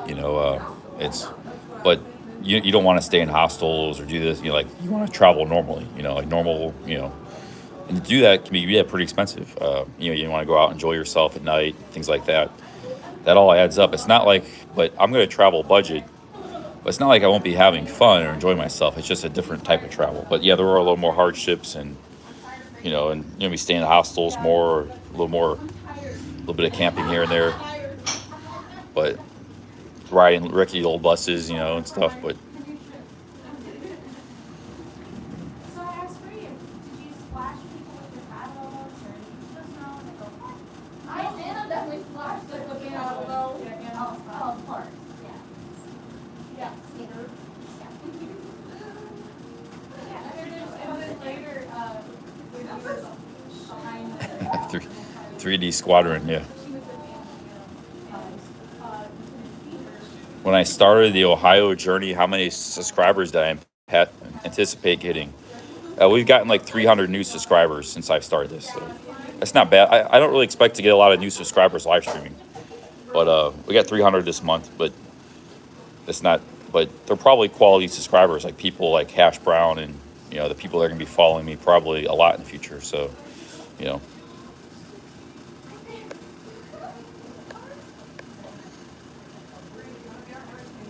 How do I plan to, like when I'm traveling, if I'm making traveling on $1,000 a month, and let's say I'm making 500 or 1,000 a month profit from the YouTube, I don't know. I'll have to save the money and invest it, I guess. It's not a lot of money, but over a 3 or 5 year period, it could add up to a nice little bankroll. Not a lot of people, are saving 500 or 1,000 a month because, like, even if they're making like 100,000 a year, they're spending it all. So like, they're not even. A lot of those people aren't even saving that much money. If they're smart, they are. They should be saving. If they're making 10,000 a year, a month, you should be saving 500,000 a month at least. Putting that aside. But I bet you a lot of them aren't. They're just strapped to the hilt. In bills, mortgage payments, car payments, big expenses. So I could be just making $1,500 a month, traveling the world and knocking bankrolling 500 a month. So that's why I said that's the advantage of traveling cheap. But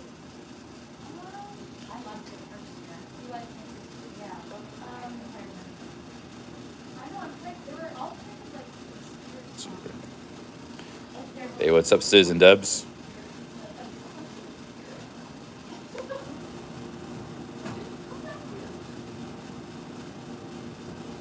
No drinking alcohol. Yeah. Definitely save a lot of money. Alcohol, not drinking alcohol, and you avoid catastrophes like getting your phone and wallet and passport stolen. It's like that's not gonna happen if you're not drinking. If you're, a lot of those things tend to happen when you're drinking. Or ending up in jail or something like that. Or so. Yeah, that's much more sustainable if you're not drinking. Traveling cheap around the world.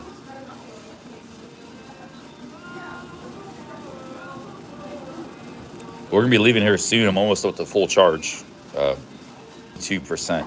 I got like good 8 miles to walk.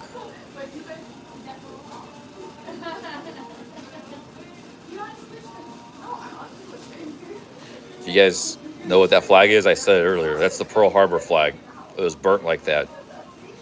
It was one of the ships that was bombed, aircraft carriers. That was what the flag looked like after it was bombed. I saw that in the World War II Museum, the original version of that flag.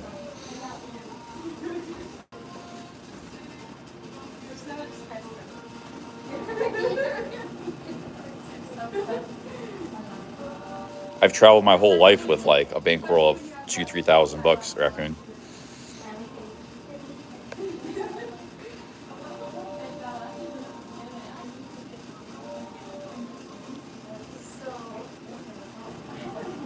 Yeah, that's what the flag from Pearl Harbor looked like after it was.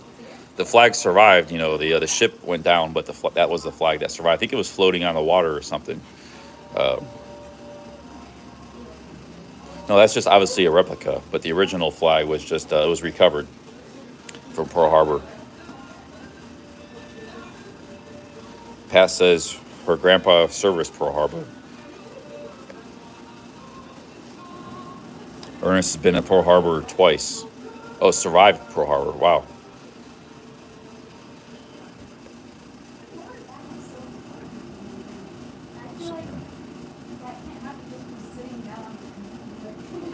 All right, guys, we're gonna be moving on soon. I think they're closing soon. What time is it now? They close at 6 here, 6 p.m. So I think the last customers are. Oh, there's some customers in the back there too, I think.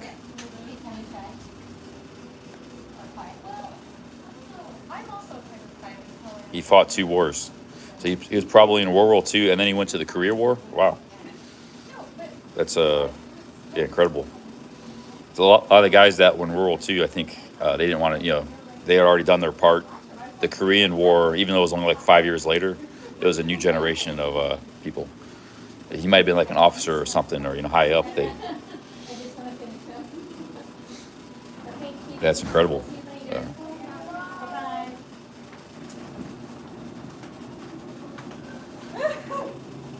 Cannabis streams would be great in Thailand. I don't know, man. Anthony, no, I'm gonna be streaming all night here. I'm not leaving yet. I'm just charging up. I'm gonna be leaving this coffee shop, but once I start walking around, I'll be streaming again. What time is it here in Ohio? Let's see. Oh, yeah, it's 5:30, so they're closing here soon. Yeah, I'm gonna be streaming the rest of the night here. Got a nice little rest and I'm charging up my phone.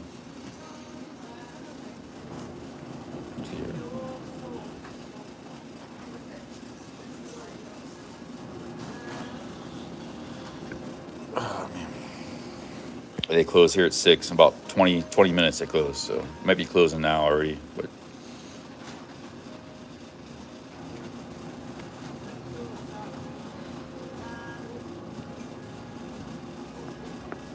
what do you call Ohio people? Buckeyes? You call them Buckeyes or Ohioans? Yeah.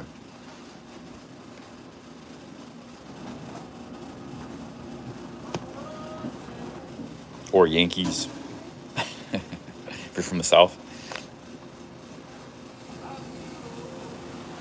Yeah, Anthony, I haven't drank in 17 months, so haven't had one drink since Mexico.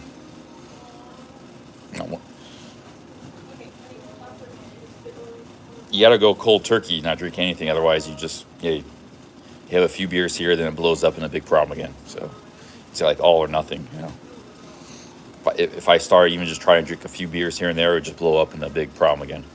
So I don't have the ability to control it. I have to. If I quit, I have to quit 100%. Hey, what's up, Puppet Master? Big ups.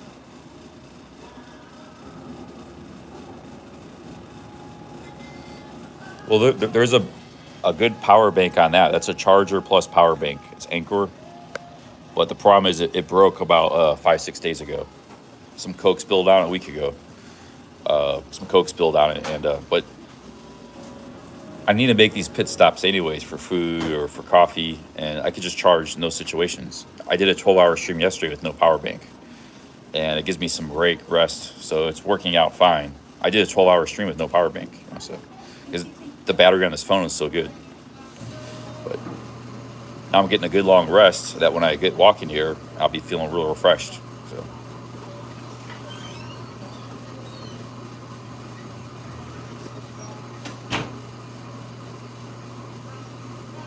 I just go cold turkey. I was lucky. I was never physically addicted, like to where you get withdrawals to alcohol. I don't think in my life I ever got physically addicted because even when I was drinking, I would like binge drink, but then I would take a couple days off. I wasn't a guy that just drank every day, every day, every day. Or if I did drink every day, it was in moderation. But then I'd blow up and have a bad day where I drink too much. But whenever I binge drink, I have like no desire to drink the next day because I'm hungover and I don't even want to think about alcohol. It takes me 2-3 days to recover and like want to drink again. Now, if I'm drinking in moderation, like a few beers, some mezcal, I was doing Mexico, I was drinking every day, but I was drinking in moderation until I had so that's why I think I never got physically addicted to alcohol. Like some alcoholics, they get withdrawals if they can't stop drinking, they have to take medication. Otherwise, they could die. You could actually go in a coma and die from alcohol withdrawals. I never got that bad. I didn't have that daily addiction to drinking. Mine was more of a binge drinking, out of control problem. When I start, one beer could be a Pandora's box. Open the Pandora's box of trouble and even death. So that was my problem. I just have a few beers here and there, but you never know when it's gonna go off the rails, the drinking. So that's why I can't drink at all. But it's not because of alcohol withdrawal. Some people have that problem. They have to take medication and stuff to get off alcohol.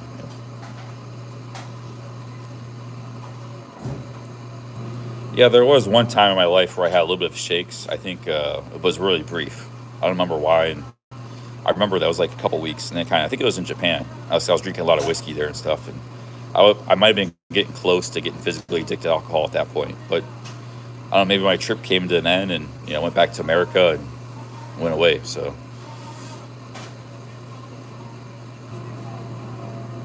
VG says his grandpa died from cirrhosis of the liver, lifelong daily drinker. Oh, we're all gonna die from something. If he enjoyed his life and managed his alcohol, he lived in his 80s or something. That's.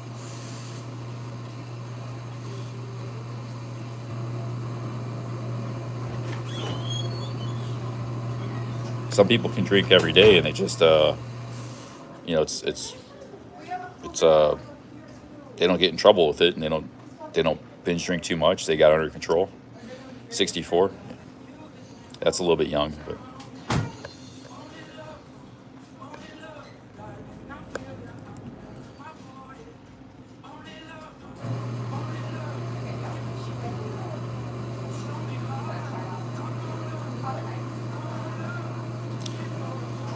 Guys, I get going here pretty soon. A lot of people want to come me to go to Thailand. We get a lot of Devon. We get a lot of people wanting to go to Thailand.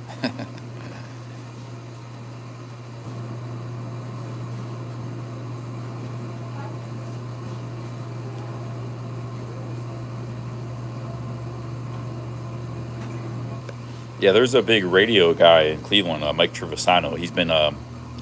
He just passed away like last year, and he was very like. He loved drinking. He ate he was very overweight. But he's a big radio guy in Cleveland for about 30 years. WTAM 1100. He'd be on from 3 to 6 every day. But he was a very entertaining talk show host. But he was like, he says, when I go. I want to enjoy life, eat all the food I want to eat, do what I want in life, and I don't want to worry about health. He was anti-health conscious. He kicked the bucket in his early 70s, but. He was working and healthy, and he was on the radio like a week before he passed away. But he would eat at fancy restaurants, rich meals, and of course he wasn't in the best health. But he kicked the bucket.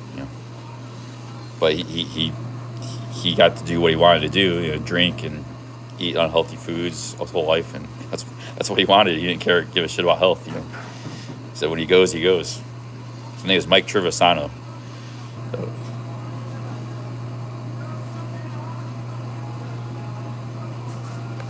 I would drink too and not worry about health too much because I enjoy drinking. If I didn't have like some kind of problem with the drinking where it goes out of control sometimes, so it just doesn't work too good for me.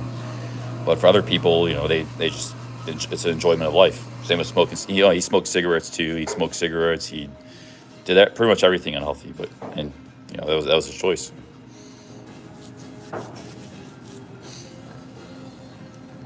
We're gonna go in here pretty soon.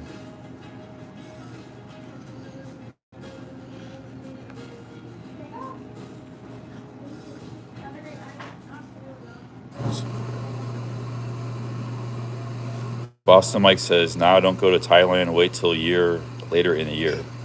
Tour the Americas.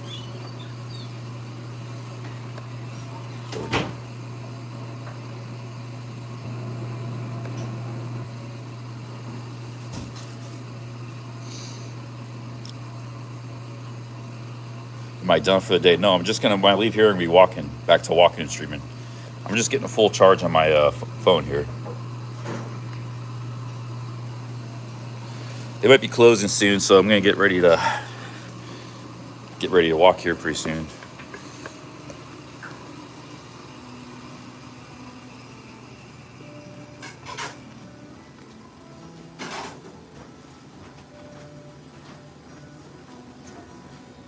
You guys close at 6, right? Yeah. Okay.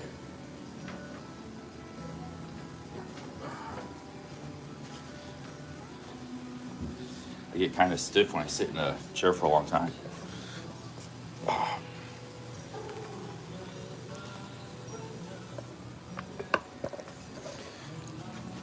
Yeah, there's a lot of the guys I know, they handle their alcohol pretty good. I mean, Jeff Lepard does. Cabo handles his alcohol pretty good. He drinks a lot. He knows what he's doing with the alcohol. Most people I know, like, it's not a big, they may have to worry about some health effects down the road, but it's not a big detraction to their life. It's something that gives them enjoyment.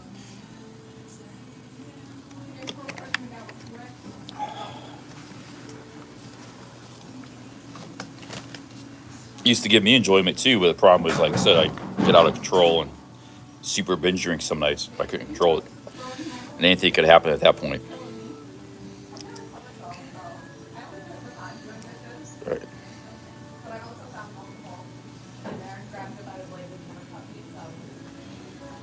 Raccoon says, is it legal for Fairings to live stream and upload videos?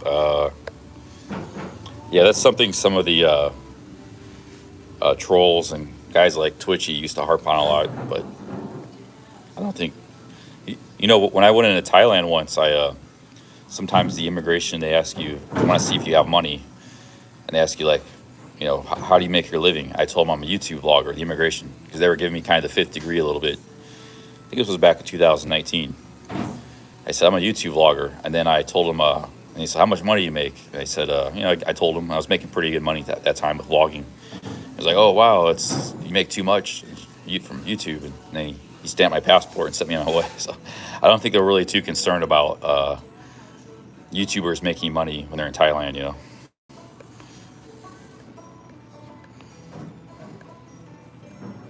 Like, I don't know of any YouTuber that has a work permit for vlogging. It's not something I would worry about. They're more concerned about people like, cooking, like chefs, or doing jobs that the Thais can do. Like, working in a hotel or a business, or working in a bar. They don't want people working those kind of jobs.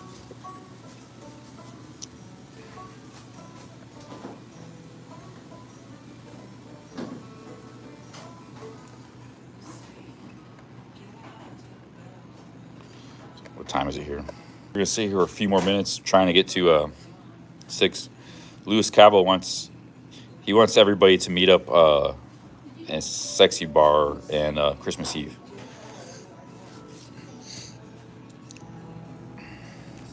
Mike Trivosano.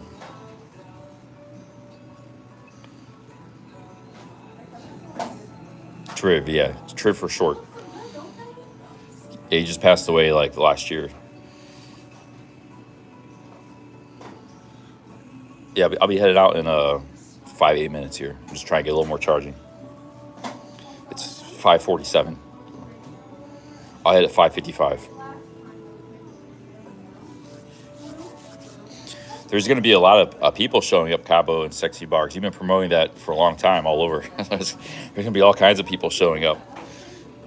Just people like nobody's ever met before. There's random people showing up too. You might have to sexy bar should run out the whole bar complex, like all the bars. There's like 5 of them in that area, 6 of them. Dime says he'll be there. they're gonna shut down the soy for this. Yeah, they'll get street barbecues on the soy. It's gonna be like there might be 500 people there. I can't make a promise that I'll be there. Like I said, if I'm traveling the world, I could be somewhere in Brazil. Who knows?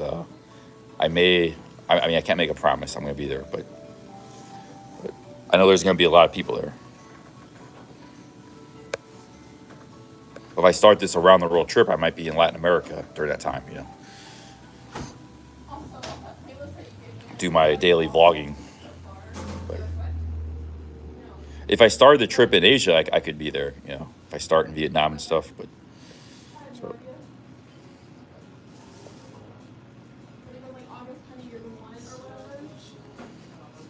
Hey, what's up, John 55? Yeah, we're still live. We started the live stream back up. We're getting ready to do some walking in the sun. Handsome man says he probably can't come. Depends on the work. John 55 might be there. Sexy Bar Christmas Eve. There's going to be a lot of people there. Jeff Lepard might be there. Ben Newton might be there. Who else? Steph Traveler. Maybe not. Maybe Brooke Fairings will probably be there. Maybe Mr. Mitch. All those guys be there. Hey, we got Ben's on Toast in the chat.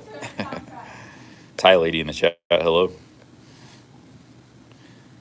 Ricky, I don't know. He might be there. Yeah, I don't know. There's gonna be a lot of people there probably. It's gonna be a big party. There's Ben's on Toast. I'm not banned from Thailand, Phil. We already had that conversation many times. All right, I'm going to get going here in a few minutes, guys. Let's go. I got to fill up my water bottle in the bathroom. Use the bathroom.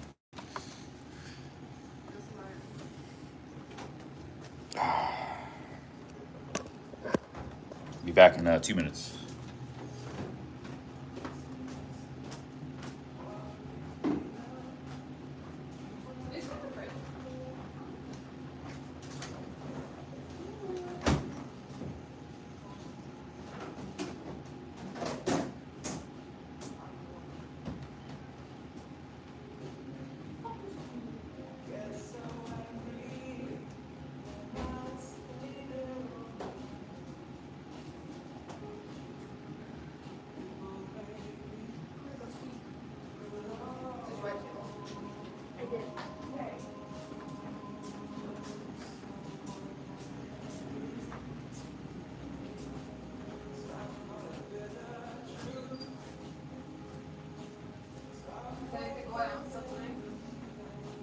No, it was bacon and sourdough earlier, but those were already sold, I guess, so.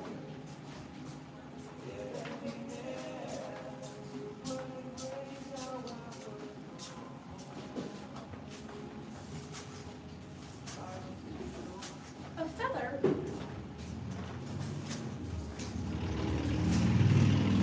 What'd you say? There was a little fluffy feather. Oh.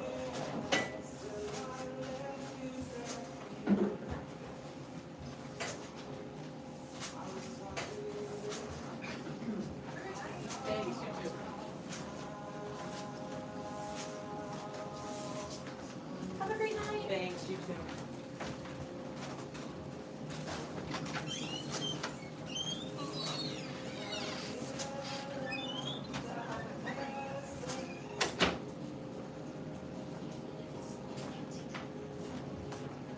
Rachel, I love when you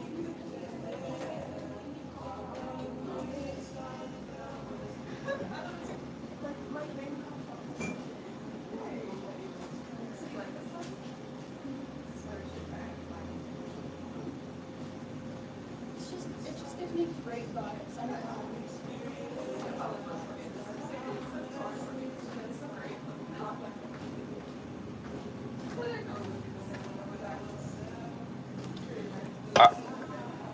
I would like to be in Sexy Bar for Christmas. I said it's like probably like 50-50. Depends where I start. If I start more in Asia, I could definitely make it.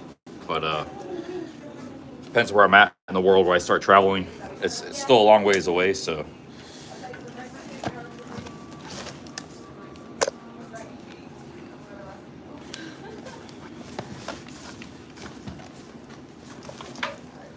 You know, I could start this in Vietnam. I get a 1-year visa. Thank you. You too. So we'll see. Like, I just don't know. But I think if I start in Latin America, it's. Let's see. All right, guys. So we get some food. Just some nice fancy restaurants here.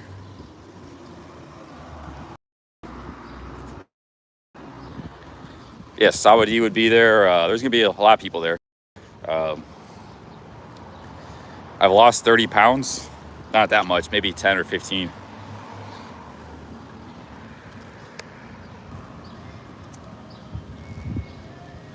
JJ, I can hang out, go places without drinking. I was hanging out with like 5 drinkers in Miami for 10 days. Everybody was like smashing the drinks.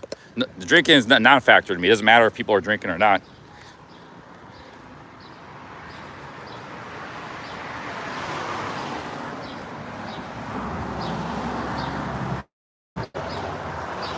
Ben's on Toast might be there. It could be all kinds of people there.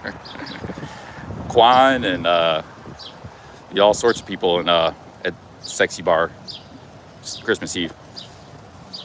John 55 says Dum Dum Media will be there maybe. I've met Jeff Lepard in Pattaya, super nice guy. Here, big ups. Yeah, Jeff Lepard's a really nice guy.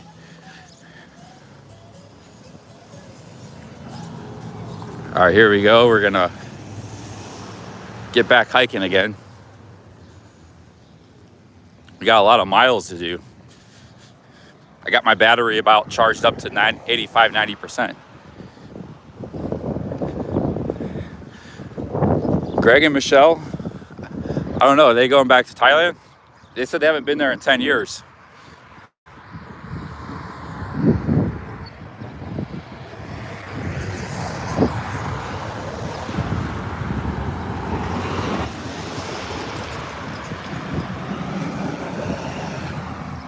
PSC doesn't seem interested in what other people or streamers are doing. He kind of tunes all that out. He does his own thing. I don't think. I mean, you could have tried to invite him, but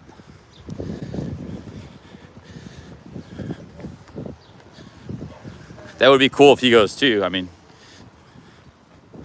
I will. If I'm not there, I'll definitely be watching the live stream. So like 100%. I'll make wherever I am in the world, I'll make sure I have internet access. If I'm on a mountaintop in Bolivia, I will somehow find internet and be watching that live streams. People will be live streaming it. Jonathan North could be there. Everybody's going to be there.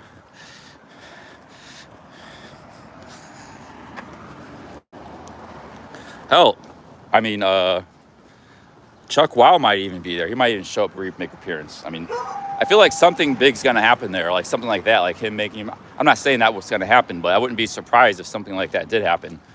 You know, anything could happen. I think that Christmas Eve bash. Yeah. So I'll definitely be tuning in.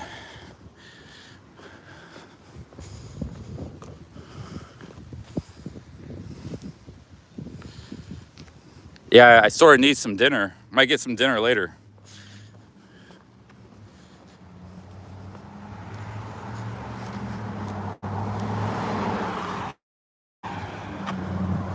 Well, they make appearances on many live streams already. They've probably been on my live streams, and they just didn't proclaim themselves who they were. But I'm sure there were people in the past that appeared.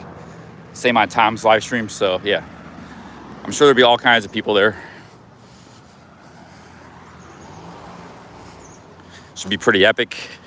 If I'm anywhere in Asia, I will definitely make sure I'm there. Anywhere close to Asia.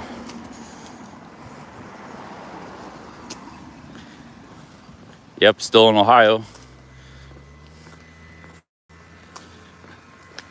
Yeah, the Christmas Eve of 2022.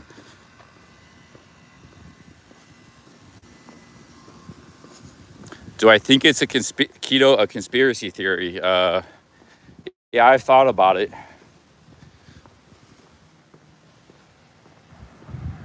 But, you know, a lot of people swears it works for them. So, you know, I don't doubt those people, you know. But it's definitely not a cheap diet, that's for sure. Carbs are cheap, you know. Meat's expensive. And the calorie per dollar ratio.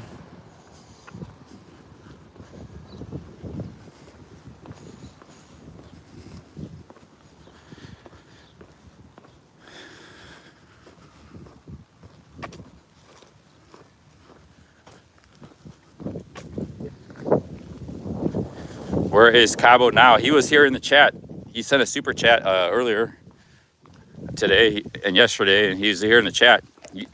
That's why he started talking about this, because he was here. He said Cabo Sexy Bar 2022, just like 20 minutes ago.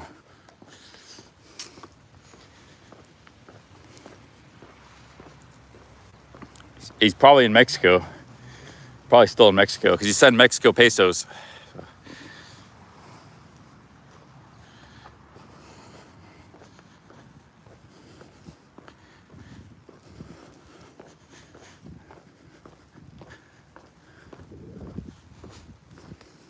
Hey, big ups Todd Taylor. Yeah, we're gonna try to smash in some miles here. The weather is really nice right now. It's I don't know, the temperature feels pretty good. Not too much sun. Got some bit of cloud cover here and there. So yeah, good weather for hiking right now. I feel like the temperature dropped a bit. It's not as high as it was earlier.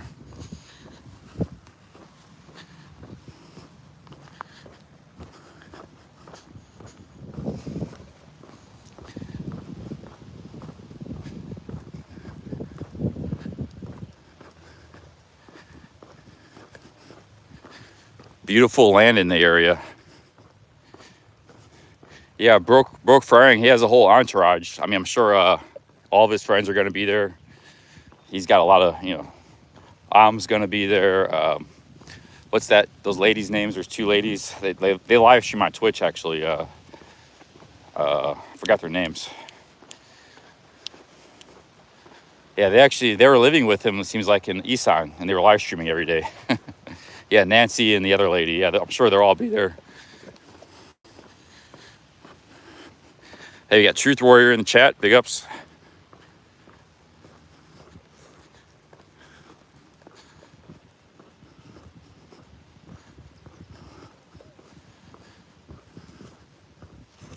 Todd Taylor says I'm kicking butt. Thanks, man.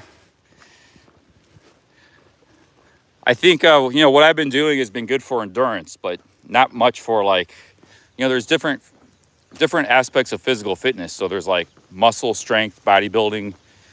There's cardio. You get really good cardio. There's endurance, muscular endurance. What I've been doing here has mostly just been good for endurance, you know, stamina. I haven't really like made any cardio gains or muscular gains, but so sometimes, you know, you focus on one or the other. Sometimes you do a little bit of everything, but right now I've just been making some endurance gains. But I got to get some cardio going and some more weightlifting going pretty soon. Of course, they all three can help each other. If you're really good at all three, you know, like the more endurance you have, the better you could be at weightlifting, and more cardio you have, the better you can be endurance, or vice versa. Or, you know, they all three kind of feed off each other, but it's very easy to just focus on one and neglect the other two. Like just doing cardio, you know, and no weightlifting, or just doing weightlifting and no cardio, no endurance. So you get a big guy that's like big in the gym, really good weightlifter, but he can't walk, you know, 3-5 miles without pooping out. He doesn't have the endurance, you know, or he can't have the cardio either. He can't run. So trying to make we'll try to make gains in all three at some point, making some endurance gains, but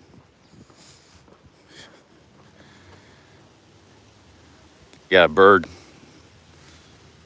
Is that a crow? Is that the bird box? Dan the Man might be there. Yeah, that'd be cool. Yeah, Keith One, Dan the Man, Josh Lawley. I mean, yeah, there could be all kinds of people there. Be a whole YouTube get together. Live streamer party.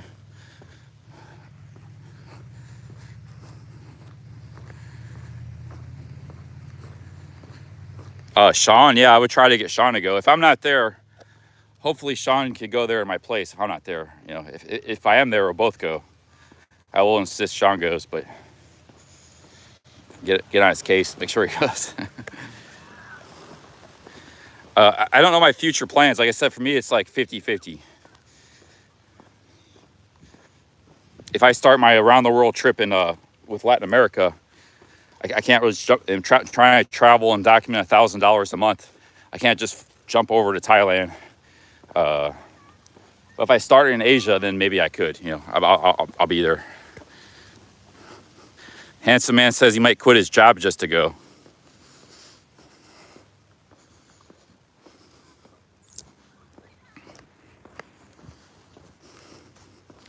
Yeah, Be More Ron might be there too.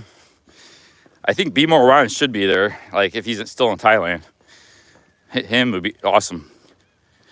I saw a video. Steph posted a video with Be More Ron. I don't know if hope Be More Ron doesn't mind me talking about it, but yeah, you got to watch this video of Steph with Be More Ron. It's kind of, they were doing like a live chat, and Be More Ron was finding all this stuff like Vegemite in his girlfriend's kitchen at home in Isan. Like Vegemite and all this stuff, like I don't think Thais ever eat, like barbecue sauce and stuff. I was like, maybe I'm not the first foreign guy in this house here in this village. There's been somebody else here before, because the only people that eat Vegemite are Australians.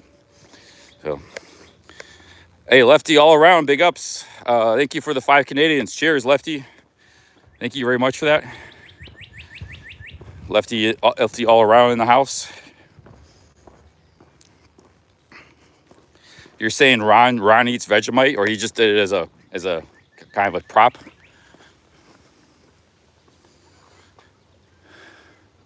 But even if it was like he's not the first foreigner, it just means she had a boyfriend before Ron. It's no big deal. It's not like she's currently dating the guy.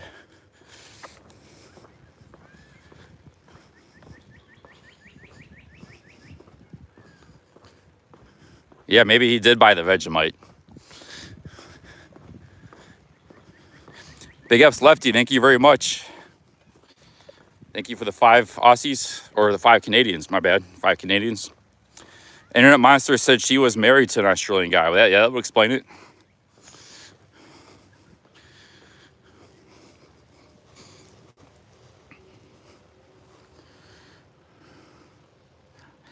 Yeah, check on those expiration dates.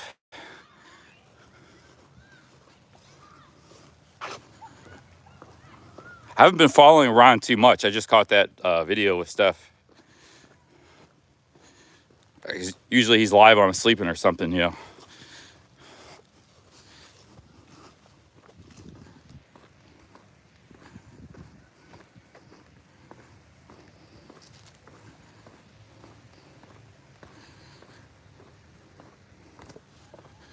All right, see you, John. Big ups.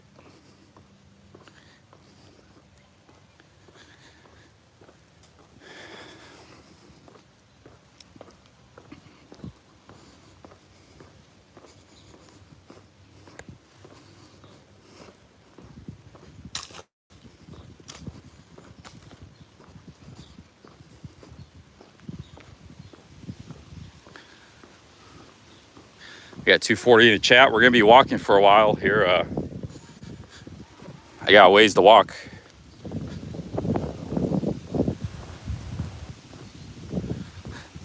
Truth Warrior says, suggestion. Maybe do another state tour during the fall. Showcase the trees changing colors.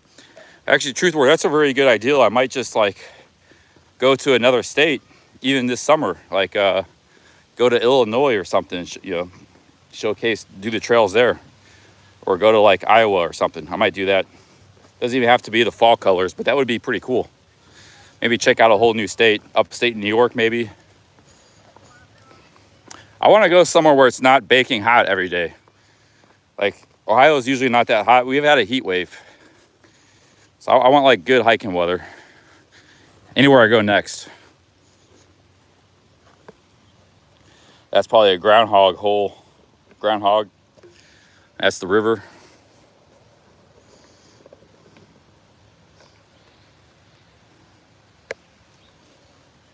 The Appalachian Trail goes through Vermont. And they got some other trails there too, the White Mountains. The White Mountains are some of the biggest and most forbidden mountains in the whole of the Appalachians. They're actually very dangerous. People die in the White Mountains. They get freak snowstorms and people get caught up there and stuff. Very dangerous mountains, super high winds. The Appalachian Trail goes right through there. It's one of the toughest parts of the Appalachian Trails. That in Maine. Once you get past Massachusetts, it gets pretty tough on the Appalachian Trail.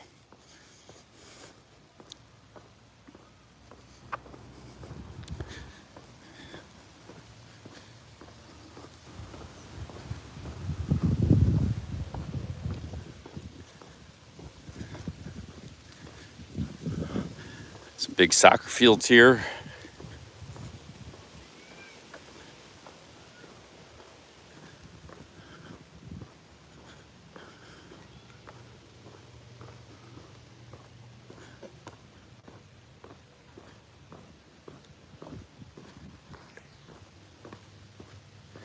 Anthony says, go to Puerto Rico. Yeah, I wouldn't mind. That's one of the days this week. Yeah, guys, I told you about this park at nighttime. It was been a great place to stealth camp. It goes way back there. And I was going to stealth camp here, but I found another spot that was I liked just as much. That's 2 nights ago when I stealth camped. But you could have camped pretty much anywhere back through here. It's a huge, vast park. There's two big parks in Tip City. And I was on that little trail, this little nature trail. Just spent a night there. It's pretty nice.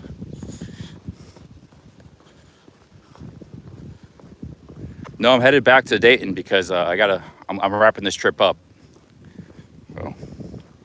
So I'm backtracking, but walking back. What is this? I do some overhead presses. That's pretty strong. Let's give this a shot here. See if we can do this.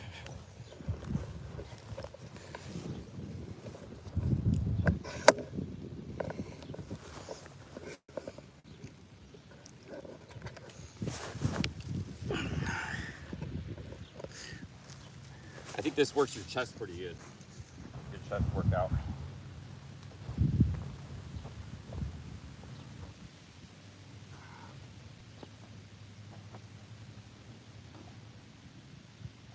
It's lifting up your own body. It's using your body weight to lift up.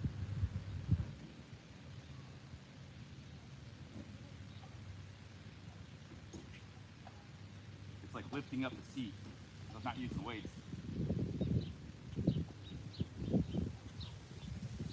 I've never been a big fan of machines for weightlifting. I prefer like barbells and dumbbells.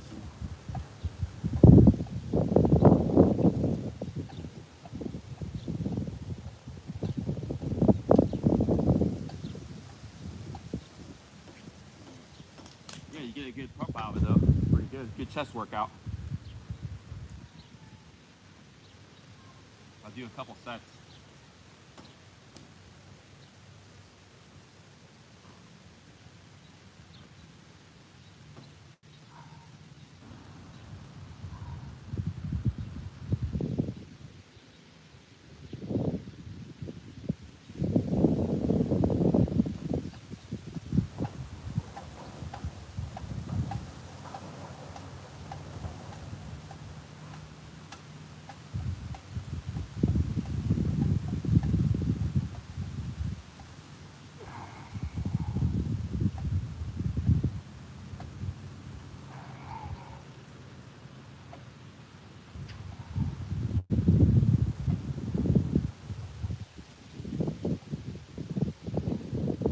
Kind of like doing push-ups.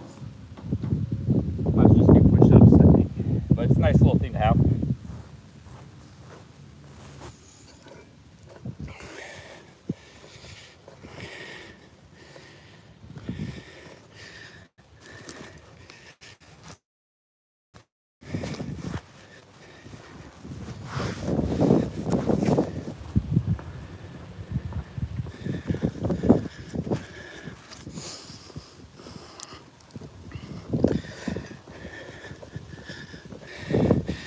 some fishing here.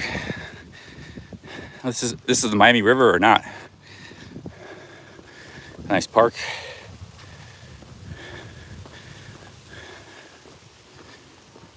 Wipe the lens.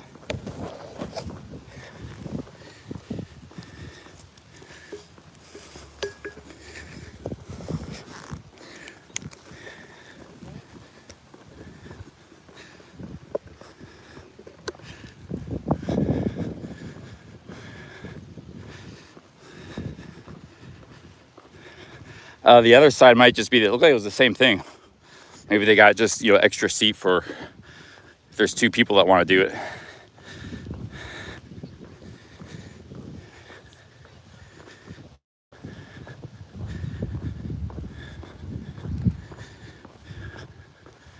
What is this contraption here? The hell is this?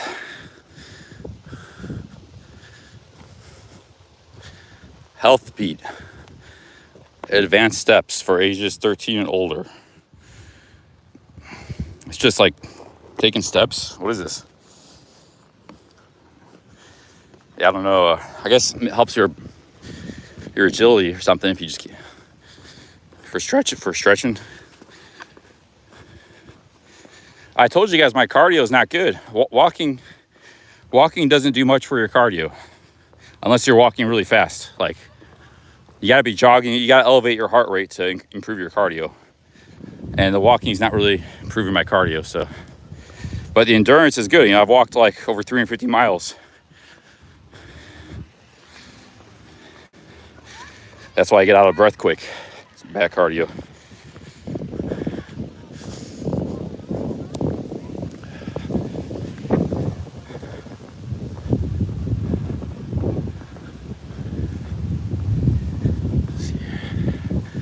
Back on the trail here. We are on the trail. They don't have any basketball courts. It's all soccer, man. It's like 5 different soccer games going. This could be where the next American soccer star comes from, this town. You got all kinds of soccer.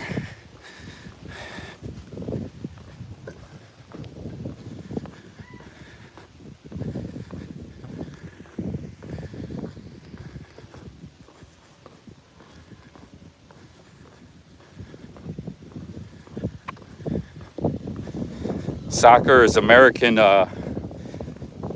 it's soccer. It's English football, European football.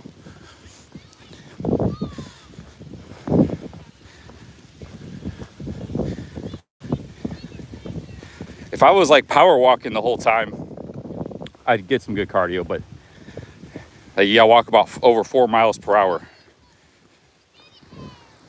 On your left.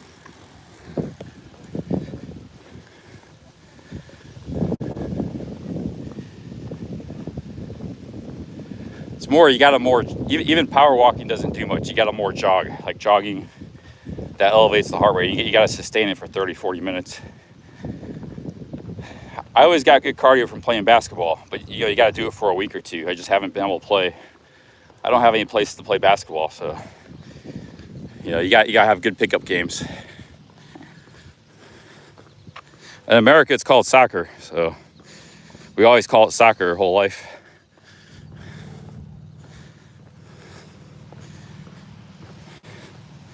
But I think football fans know what soccer means. When an American says soccer, they know what they're talking about.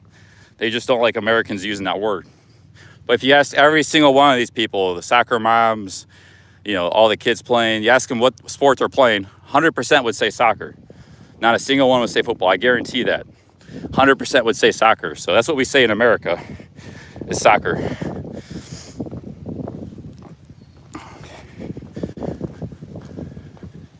It's different. That's why we have different languages. That's why UK language is different than American language. Like, we have a little bit differences. We call some of the same things different. What we call football is actually the biggest sport in the country. It's American football. So you tell somebody football and you think it's soccer, America would be totally confused. They wouldn't know what you're talking about. The only reason I know that is because I traveled and I've known many Europeans, and I even watched some soccer. So, but you tell the typical American, hey, do you play football, or do you like football? 100% of the time they're going to say the NFL, National Football League, American football.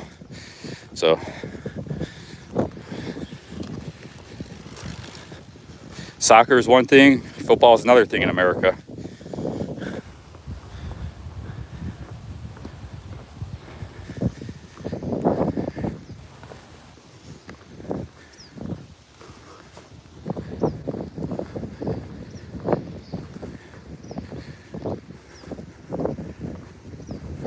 Yeah, I haven't had well, you know, like, sometimes you have to go out of your way. Like, I'm sure there were some good places to play in Dayton.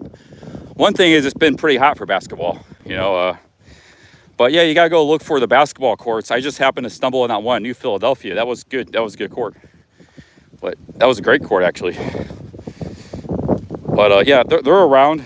Every city and town's got nice courts. It's just, you got to go out of your way to find them, you know. The emphasis of this trip hasn't been playing basketball. It's more hiking and live streaming, you know.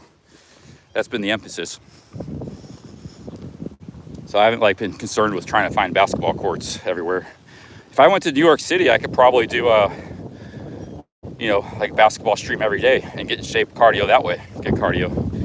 The problem is when you play basketball in the summer, you get all sweaty and all your clothes get all sweaty and stuff, and it's like you emit a massive amount of sweat, which is good for you, but, you know.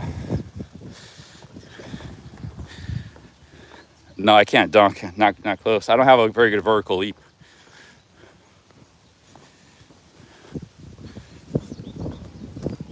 I go ball in New York City, though, with the in Brooklyn and Harlem and the Bronx.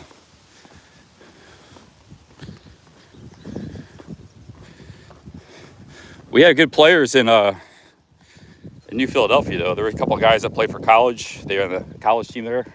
They were dunking and doing reverse dunks and stuff. Had a good crew.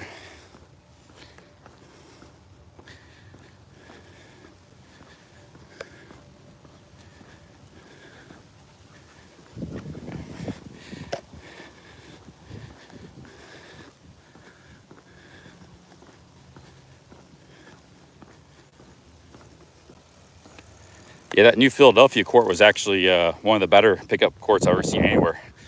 I mean, as far as the quality of the court, they had 3 of them, the players. I don't know if it's like that every day. It was hot that day, too. It was another day, it was like 90 degrees.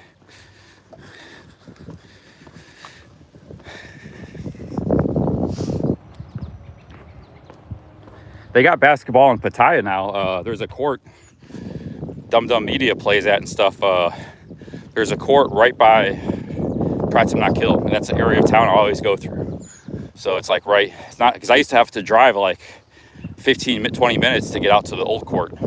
Now there's a court like right where the area where I always pass through on 3rd Road. It's right underneath the highway, or it's not a highway, it's a ramp. It's like a road overpass. So they built like, I think 2-3 basketball courts there. So there's probably players there every day. So we got basketball in Pattaya now. Didn't have that for a while. Yeah, I mean, I might go back to Thailand. I don't know. Like I said, I've been really, my heart's been set on this around the world trip. But hell yeah, going back to Thailand would be awesome. You know, friends there, and we got basketball there, and great quality of life. I'd make money, clean up on the money, you know, live streaming or something. I do well there. I like it there. Yeah, Thailand is the whole package for me right now. Roger wants to know if I'm coming to Chicago. I don't know.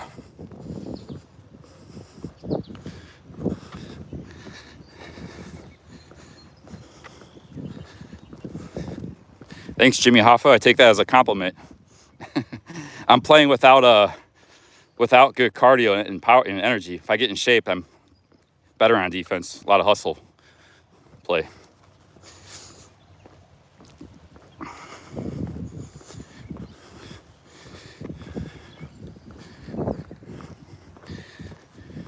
Hey, you got Medi in the house. Medi Media, big ups. Roger wants me to come to Chicago. Big ups. Yeah, I'm not opposed to it.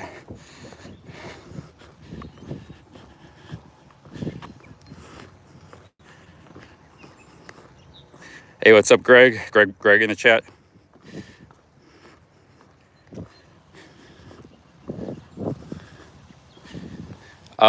Thailand just requires you to get a test to go there.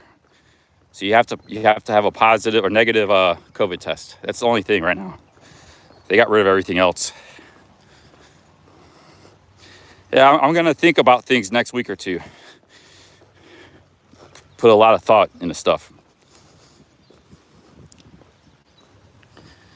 I might do some live streams in between then too, just some like 2-3 day trips or something. Maybe go to the islands, the Lake Erie. They got nightlife there. You can camp. They got a lot of bars there. People go there to party.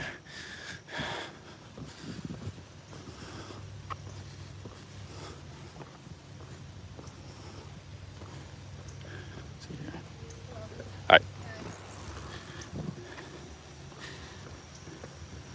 Yeah, it's just the south side of Chicago.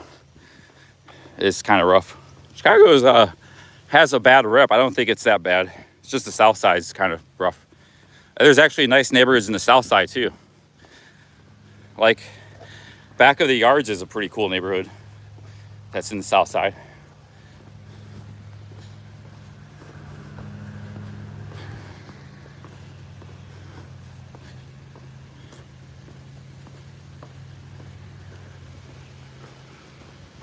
Homer says you can be a gambler, get the test on arrival.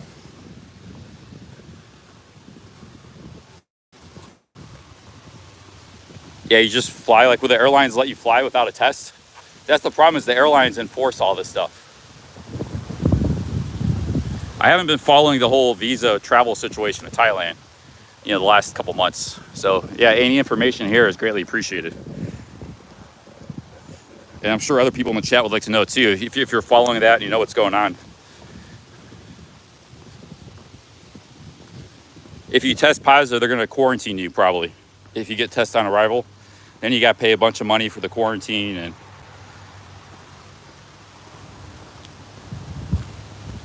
yeah, I'm not V though. I don't have the V.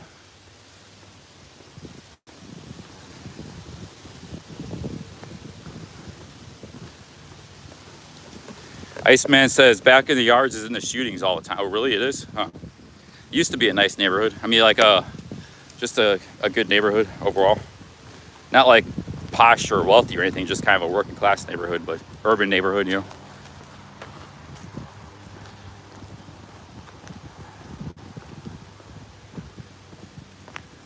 Yeah, that's the thing too, is you have to consider where you're flying out of. Hey, how's it going?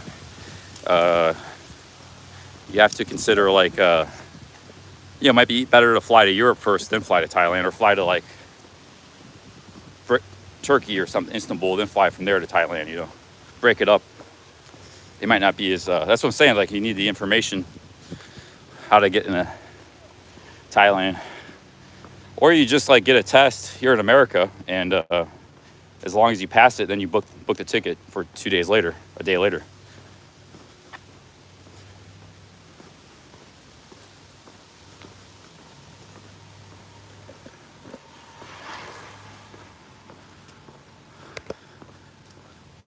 Beautiful evening here. Much better than last night. I thought it was going to be hot tonight, but it was hot in the daytime. I guess you never know, It's a little bit better tonight. It was pretty hot in the daytime, but now it's pretty nice. See, if I was going to go to Asia, I would just start in Vietnam. Like, I would just get the visa there and start. That's what Jonathan North did. And I wouldn't just try to fly right into Thailand. Because Vietnam is wide open. You just have to get a visa beforehand.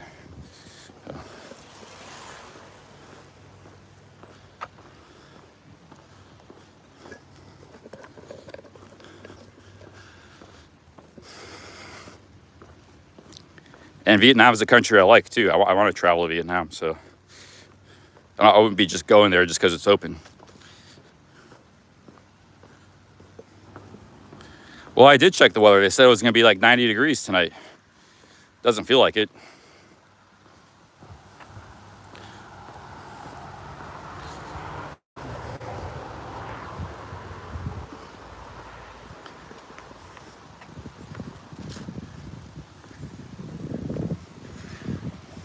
Today's probably going to be a 18-mile walking day today, 17 miles.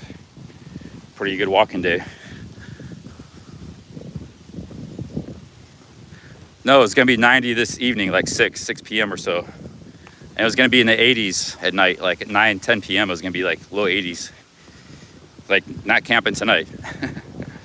70s, mid 70s and raining in the AM, 2 a.m.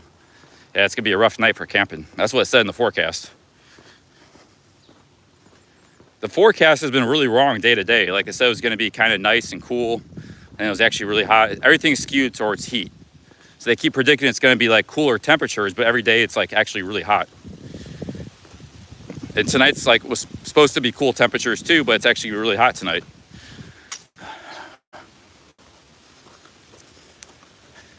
But right now it feels pretty pleasant. I don't know if the humidity's down or it's the breeze or the sun's not on me because I got the shade. So right now it's not bad.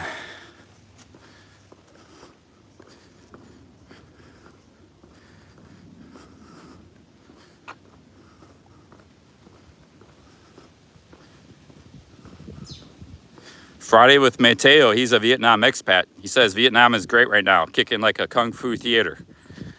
It's great to know Vietnam. That's right, great to know Mateo. What part, you're in Saigon, right? What part of Vietnam are you in?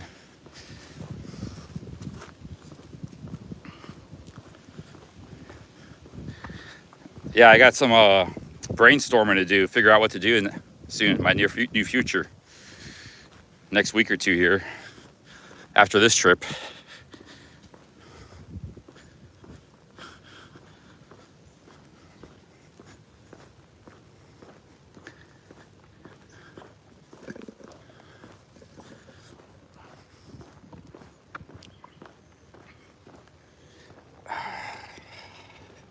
My legs have been a little bit more sore last 3, 4, 5 days. Like it's getting a little tired of walking.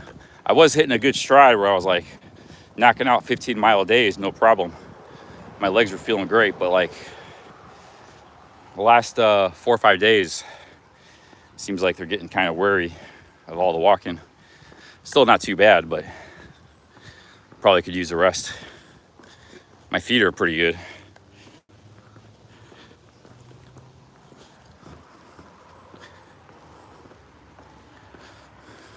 If anything, I think it's my knees are my weak points, my legs. You know, my ankles are strong, my feet are pretty good, calves.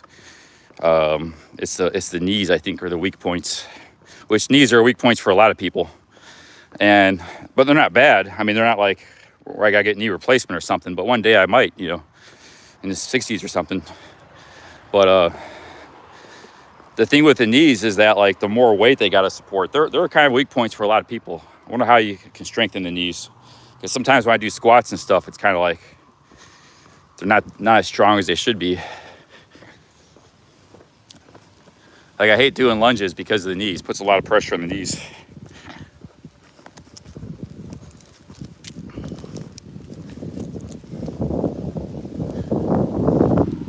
Eat cartilage.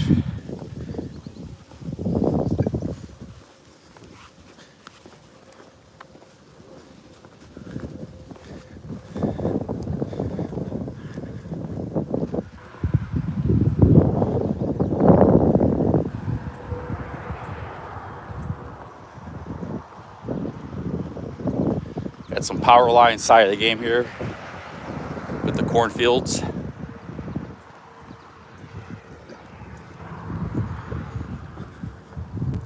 I don't invest in anything, Roger. I've never owned crypto, never owned a stock market.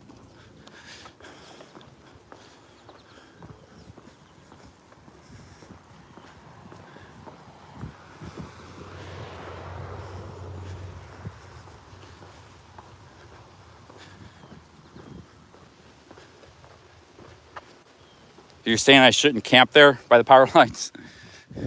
This guy lives right by the power lines. He don't seem too concerned.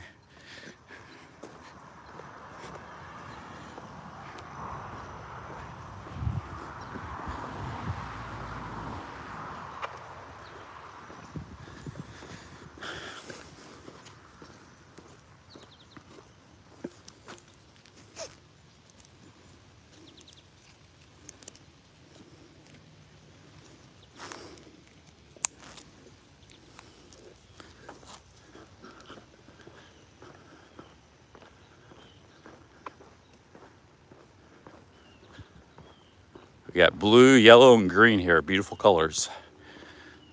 Cornfield. As far as the eye can see. Almost as far as I can see.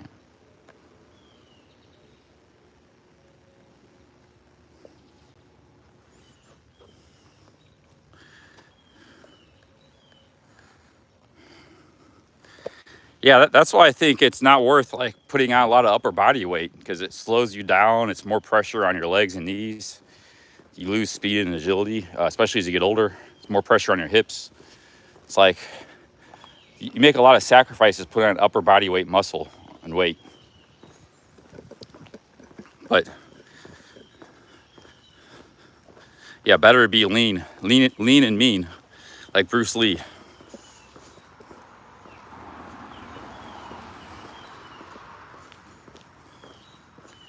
I was lean, but then I gained a bunch of fat.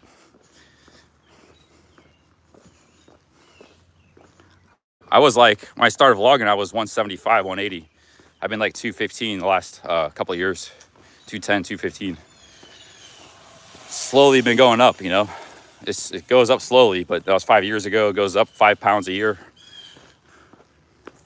And in my 20s, I was like 145 pounds, 6'2", 145. So even in my 30s, when I started vlogging, late 30s, I was 180, which was a big jump from where I was in my 20s. I was super skinny in a string bean in my 20s.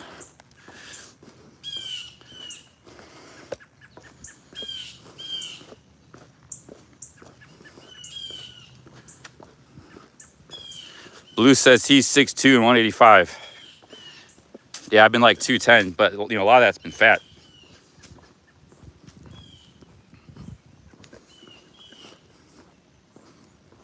Maybe I should switch to vegan. Maybe I should go on a juice diet after this for like 2 weeks. You lose a lot of weight on juice diets too. So the combination of the walking and then the juice diet, that's like, it's eating nothing but juice. For like, Vegetable Police did it, and he was a small guy to begin with. He didn't have a lot of weight to lose, and he lost like 40 pounds. He did it for 2 months. He was like, he didn't look good. He didn't look healthy after that. He did, actually, I think he did it for 3 months, a really long time. But most people juice fast just for a few weeks. He did it for a super long period of time. Vegetable Police. Just juicing vegetables and fruits. But you know, you got to juice a lot. So you got to juice like 2,000 calories worth. And that's to generate 2,000 to 3,000, 2,000 to 2,500 calories of juice. You have to juice a ton.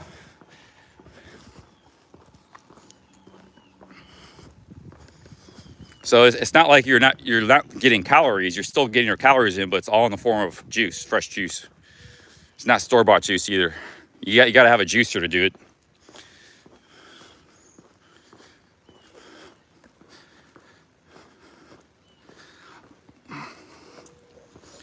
Spiff Wizard says, eat healthy and exercise. Diets are dumb.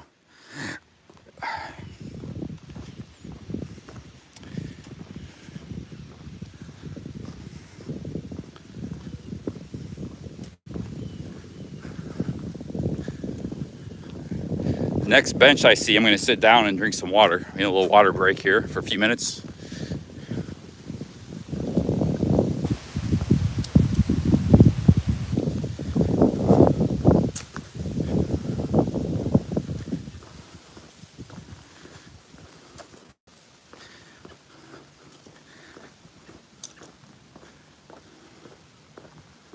Let's see here. Let me show the field here.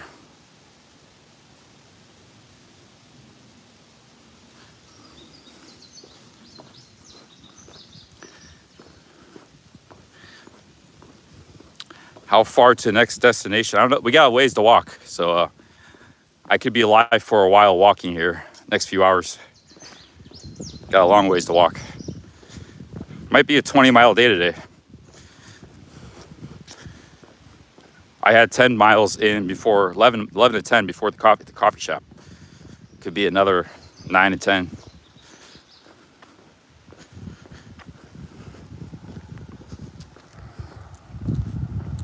I don't know if I'm going to Chicago, Roger. It's a place I wouldn't mind going, but I don't have immediate plans to go there. I wouldn't mind live streaming in Chicago, but I don't know if I'm going to go there or not.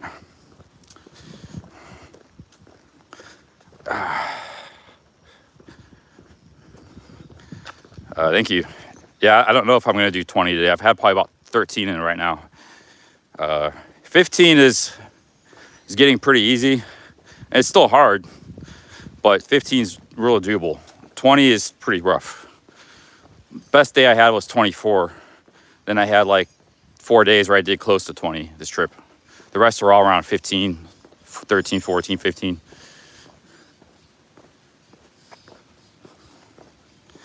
Yeah, when you get close to 20, it's your body starts to get fed up with the walking, real fed up.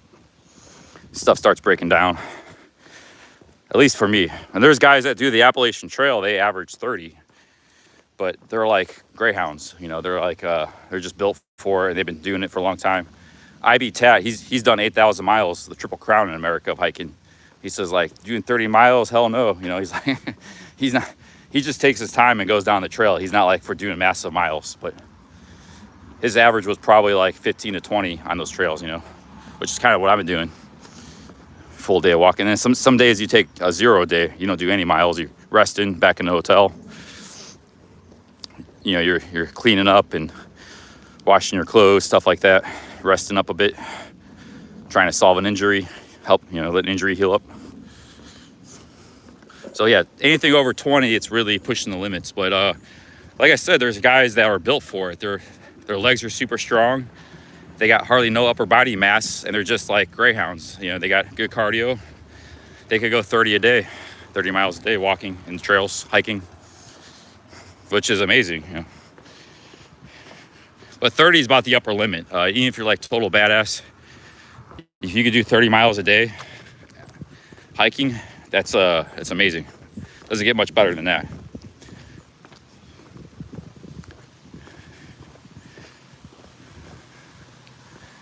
That's like pro level hiking, 30 miles a day. But you know, there's a lot of like Ivy Tat's a pro level hiker, but he doesn't want to do a lot. You don't have to do a lot of miles to be a great hiker. You just do at the speed you want. But you know, there were times when Ivy Tat did like 35 miles. Like I remember some of his vlogs like in Wyoming on the CDT, and he was in the middle of nowhere, and he had to I don't know, some reason he had to get like 70 miles in 2 days, for example. So he had to do 35 each day, back to back. I forget why he had to do it, but so there were days where he just had to walk from sun up to sundown, you know. He didn't like it, but so he was capable of doing it, but he just, you know. Now, Sebcam, I don't know what his mileage was because he never documented it. But he was jogging. That's a little bit different. It's a little bit easier to get in more miles. And he was mostly on flat land, too, like I've been. He's been on, like, the rails of trails. And so I don't know what Sebcam's mileage was, but it was probably, you know, it was probably on the upper limits, 25 to 30 a day. Probably 25 a day, I'm guessing, on average. My average has been about 13 a day or something. 12 to 13. But I have days where I only did 5 or 0 days off. A lot of days around 15, so.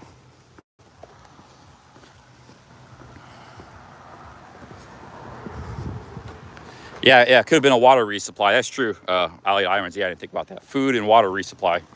Like he was running out of food, you know, stuff like that. Yeah, there were days he had to knock in like massive miles. You just had, you know. That CDT is tough. I don't think he liked it. He said his favorite was the Appalachian Trail, I think.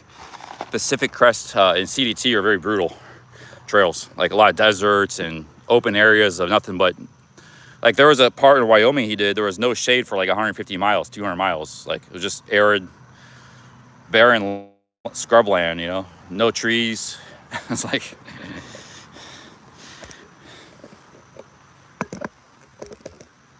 I think parts of the CDT look very beautiful, the Continental Divide Trail, but it's just long miles of a lot of rough stuff too, you know. It's the little nice beautiful parts that last 20, 30 miles, they don't last long enough. And you get back into the rough stuff.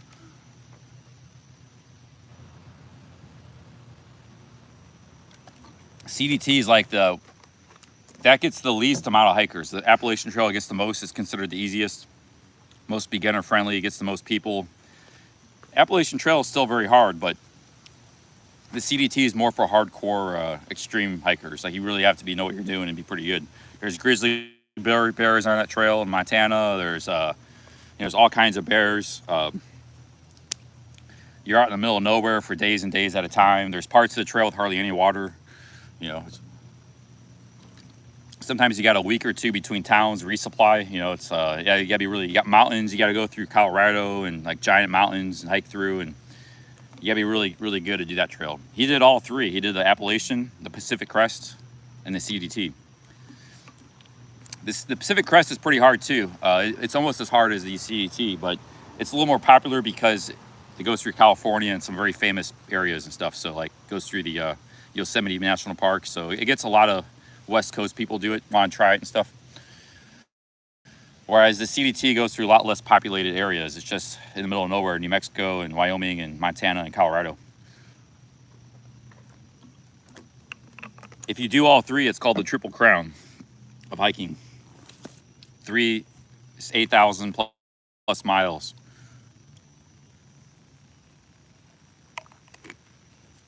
The Appalachian Trail is on the East Coast. The CDT is in the Rockies, and the Pacific Crest Trail is along the Pacific. The mountains of the Pacific Range.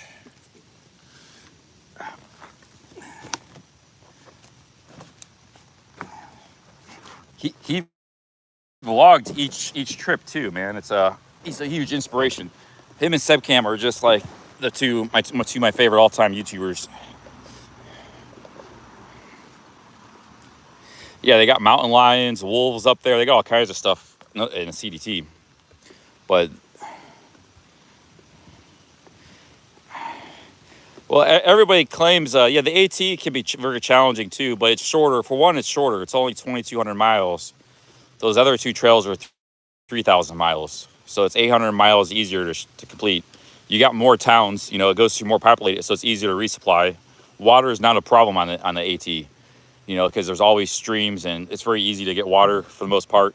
So just from what I've researched, the AT is quite a bit easier. Although it's still very hard. It's a huge accomplishment to complete, but it's another level up to try to do the CDT. You got like 200 miles of hardly any, you got to carry water and stuff, you know, and just much more extreme environments, huge, bigger mountains and more deserts. And, you know, the AT is very consistent. It's the same kind of, the green tunnel, you know what you're getting. You got to deal with a lot more different elements on the PCT and the CDT. And like I said, they're a lot longer too. So it's a lot harder to complete just in distance. Distance alone makes them, you know, 20% harder. Yeah, and you know, they go up through some major mountains. They have to, sometimes they get freak snowstorms, and you don't get that in the AT unless you're too late through Maine. You did Mount Katahdin, cool. Yeah, that's like the biggest mountain in the AT in Maine. It's pretty tough. That's why nobody starts in the north. Maine's the hardest stretch of the Maine and Vermont, I think, or Maine and New Hampshire, the White Mountains. It's the hardest stretch of the AT.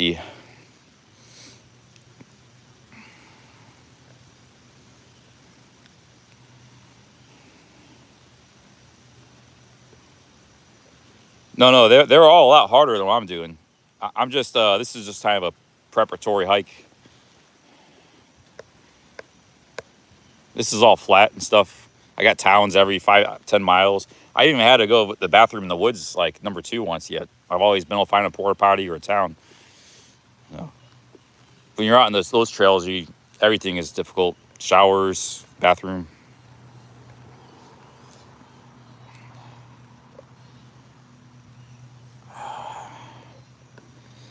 No, I didn't hitchhike.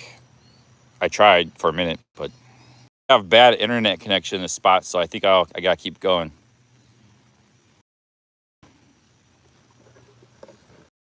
Yeah, you have a lot of life-threatening stuff on those trails. There's wildfires, like, I mean, those trails are no, you gotta be pretty damn good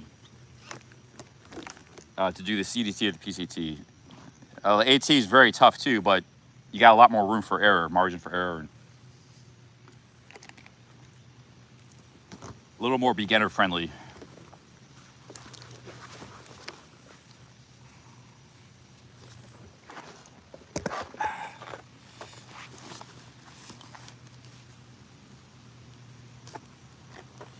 Yeah, this is just kind of a little proving ground, a little bit of a test mission.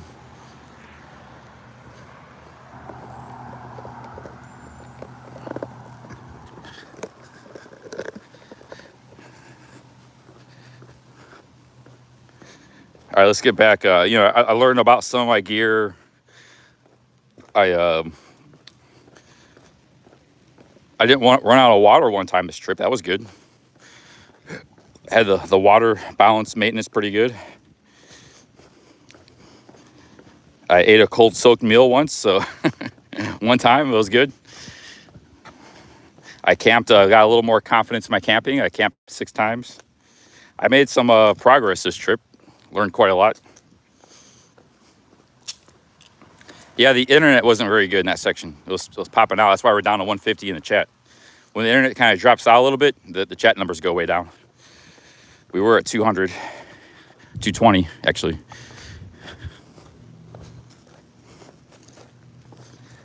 Yeah, like even the raccoons was a very, like, that was just a stupid thing I did that night.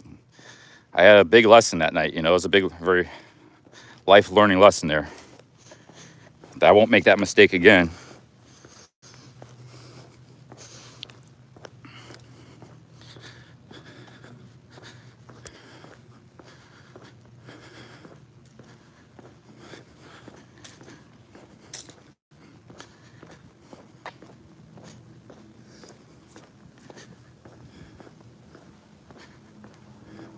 Surf Dog says America is collapsing. Why is that? Why do you feel that?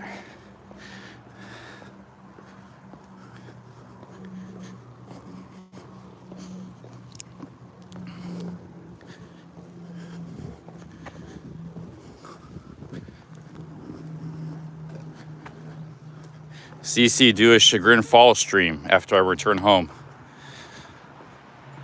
That's a possibility. There's a lot of cool stuff, Northern Ohio, Northeast Ohio, I should call it.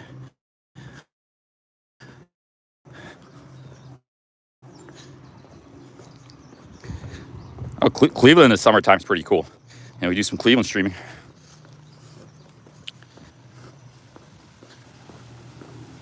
Catching Comfort says just hop between Thailand and Vietnam. It's not a bad idea. We actually talked about that in the stream one day. You just get your 1-year visa. You just hop back and forth, spend a month or 2 in each country, hop back and forth. You could do that for a year because you got the 1-year Vietnam visa. But some people were saying that visa doesn't exist. The 1-year visa doesn't exist anymore for the United States. So I have to investigate that. We had a big debate about it a couple weeks back. But if you had that 1-year visa, multi-entry, you could just jump back and forth between Thailand and Vietnam. Be pretty sweet.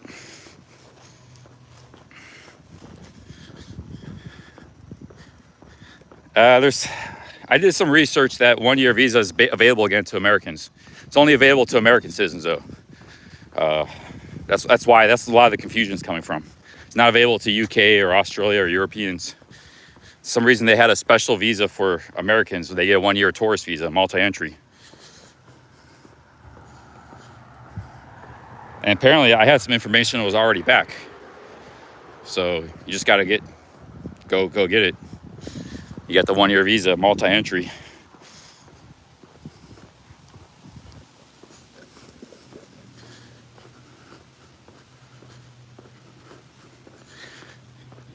Greg says if you're gonna do India, it should be December through February. Yeah, that's the best time in India, the weather.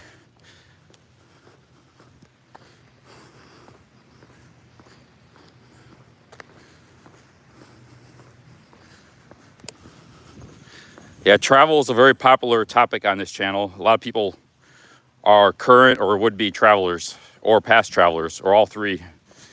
We're all three. We're lifelong travelers. Put it that way.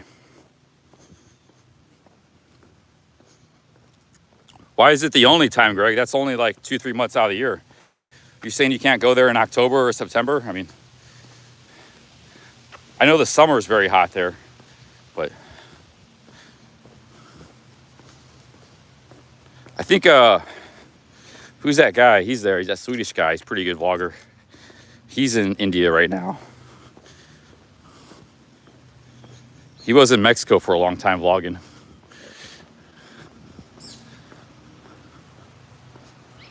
Conditions are brutal. Yeah, dusty, hot.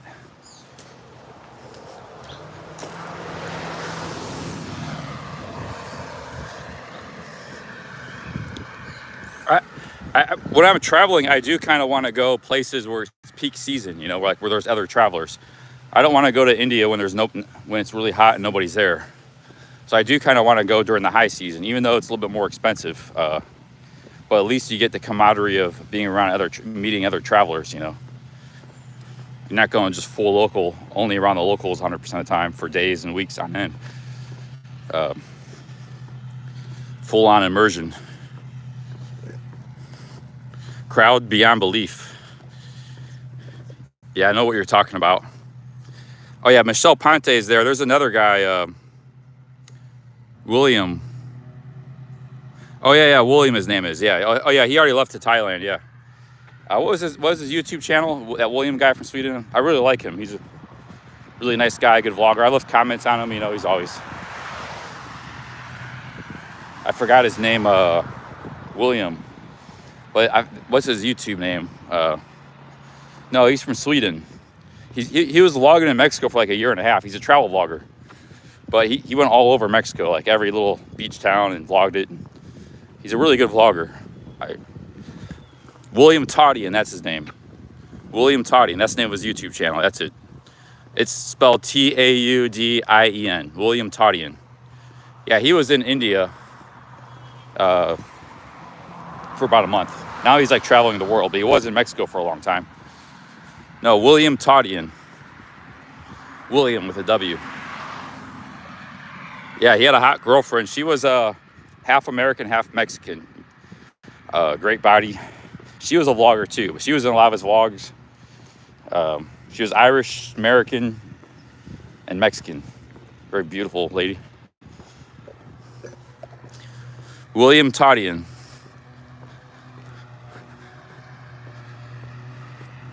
Now he's in Thailand, I think, but as much respect I have for William Toddian, this is not a diss or anything.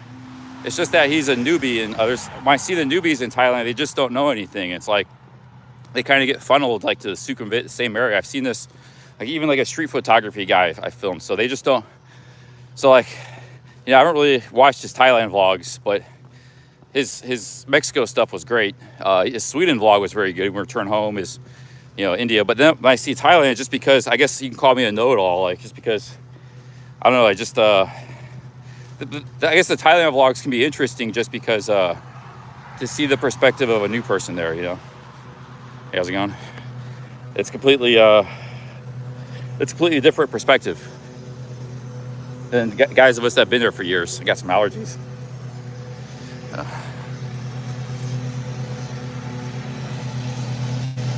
I'm not a know-it-all, but I've been there so much, you know. Hey, how's it going? Got some allergies hitting my eyes all of a sudden. Allergic reaction.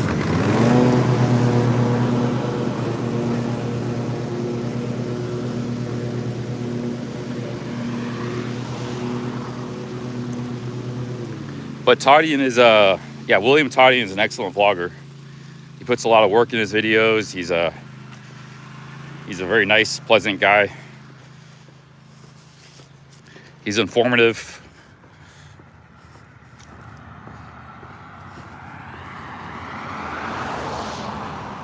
Hey, we got Steph in the chat. Big up, Steph.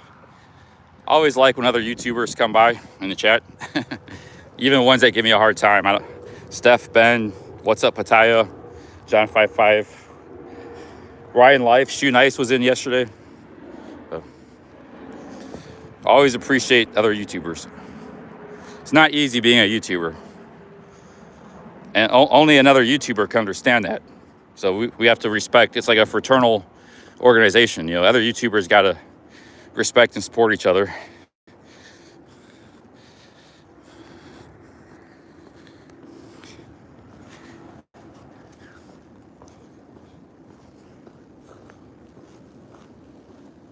Yeah, I got an allergy attack in my eyes all of a sudden.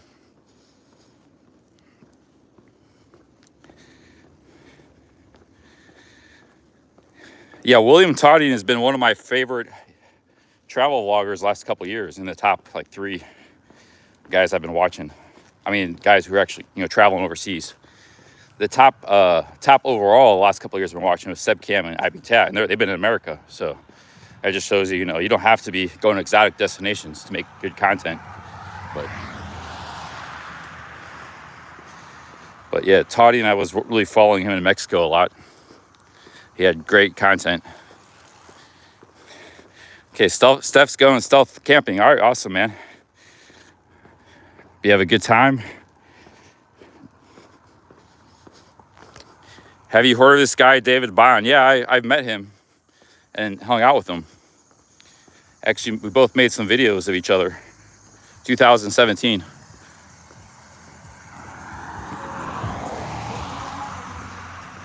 I met David Bond in 2017. My channel was taking off, and he reached out to me. He wanted to meet me because usually he was living in Bangkok, so he came to Pattaya. He used to stop by once in a while in the chat. I haven't seen him in a couple of years, but back when I was in Pattaya, he would stop by in the live stream once in a while. But yeah, he has a lot of friends and stuff, and he's pretty. So, you know, but you know, we can maybe run into each other again, hang out again. But yeah, we hung out a couple times in Pattaya. He came down from Bangkok and spent a few days. We collaborated basically. He was in my videos. I was in one of his. He did an interview, but for some reason he removed the video from YouTube. It had 60,000 views. He removed a lot of his old videos. I don't know why. But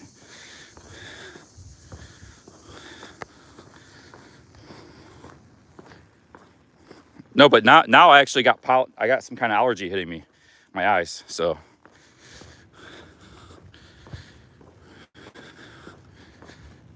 but yeah, I haven't seen Bond since 2017.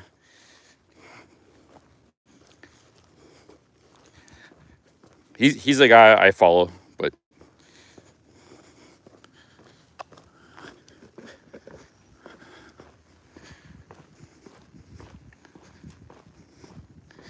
he was in Pattaya a couple of years ago, recently during the pandemic, and he visited Nick NDTVI. He was on his live stream.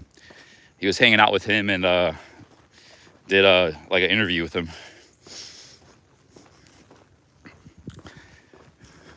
at the Hacienda bar.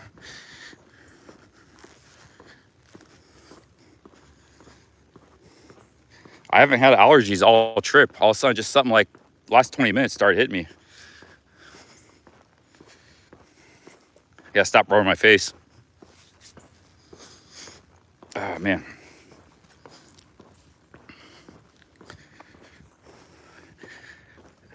Yeah, Steph's got a lot of critics, but Steph's one of the original YouTubers, Thailand YouTubers, OG.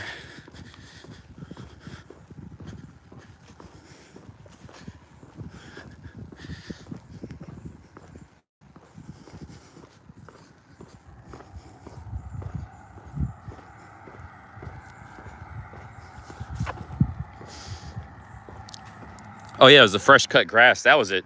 That's why I haven't had allergies. It was why I started walking, getting close to that guy mowing the grass and setting up all kinds of stuff in the air. So yeah, it was making major eye. Yeah, good one, man. I didn't think about that. Yeah, it's the fresh cut grass that causes all the allergies. Everybody mowing their lawns all the time.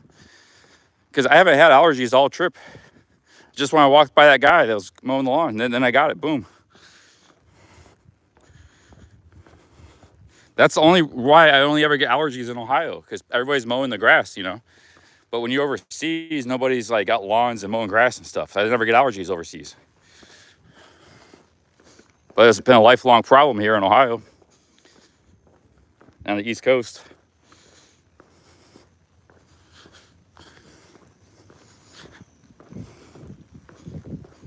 I'm pretty thankful I haven't had to deal with allergies in this trip. It'd be pretty rough.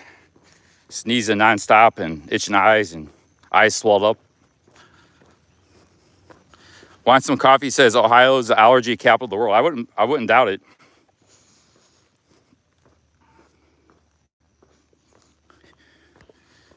Oh man, that mower did a number on me right now. My eyes are starting to get real bad. gotta stop rubbing them. That'll make it worse. Let's see here.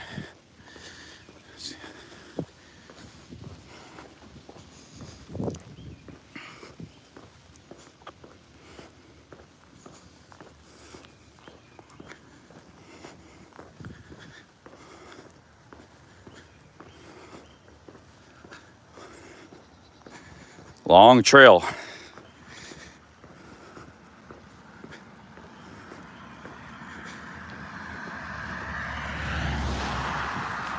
Cat dander and mold don't bother me too much.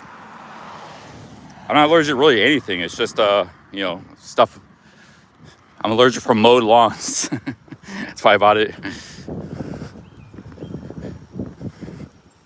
Hey Steph, I saw that video. I was talking about it. It was probably just previous boyfriend.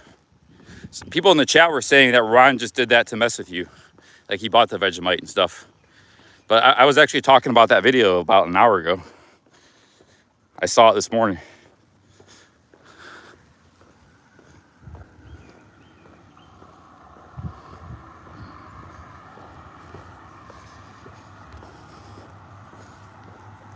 Did I like Kay's Burger Shop? Yeah, it was good. The malt was fantastic. Probably the best malt I ever had. Chocolate malt.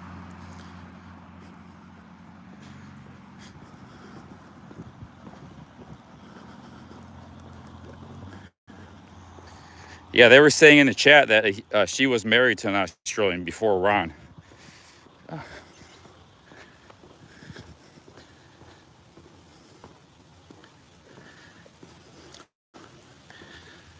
Hey, Think and Repent. Thank you very much. Thank you for the $5. Big ups, Think and Repent. Thank you very much for that. Cheers. He says, thanks for showing us Ohio. You're welcome. Thank you very much. Did a good adventure. And I might be showing you guys some more too this summer.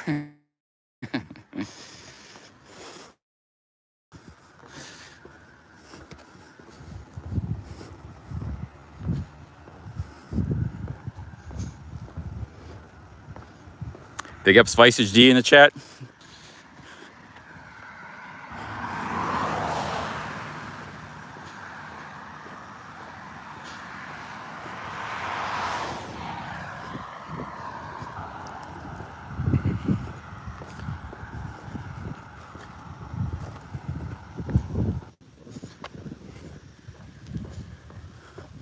That's a nice property there. Driveway, long driveway.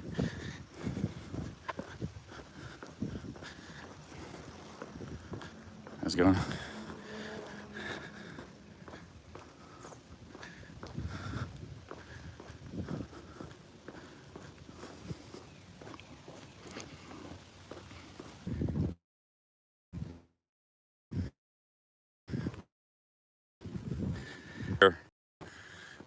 Big up Spice.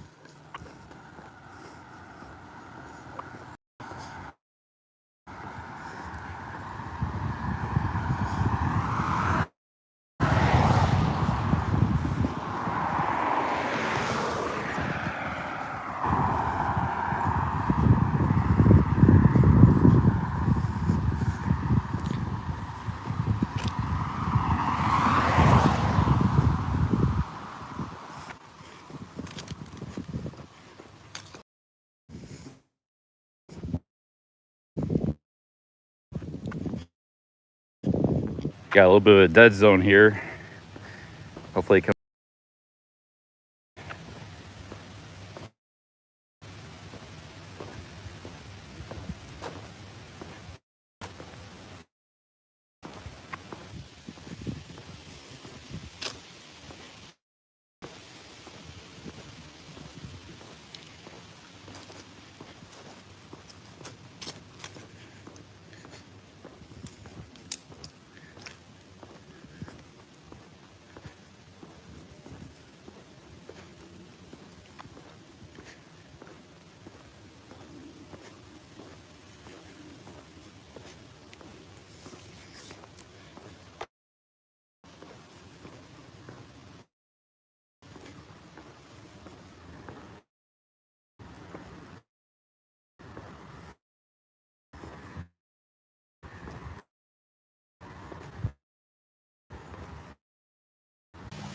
Hey, we lost internet there for a minute.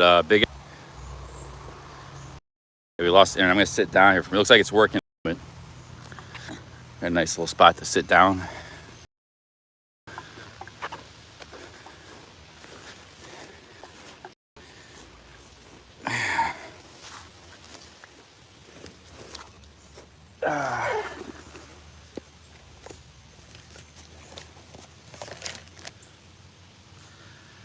It's getting pretty hot again.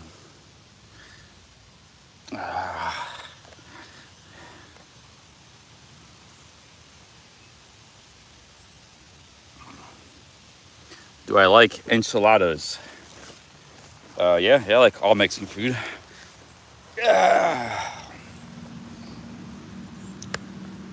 Take a little break here, just knock down a few miles there.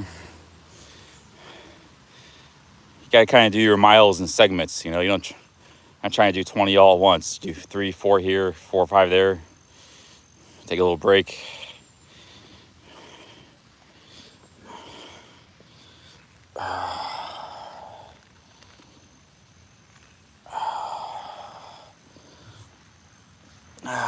Steph Traveler still in the chat? Had a question for Steph, but then the internet went out.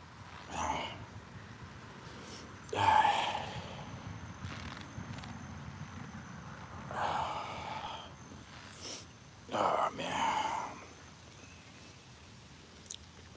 I might do a juice fast after this. Really try to lose the weight. Hey, what's up, Truth Warrior? Yeah, we lost internet there for a few minutes. Dead zone.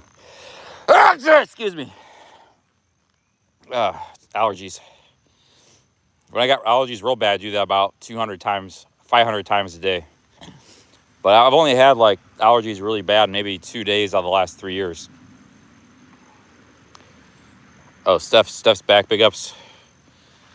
Yeah, but yeah, I got a question for Steph when you get more people in the chat here. Big ups, Steph. All right, I'll ask Steph a question. Hey, Steph, I got a question for you when you're ready.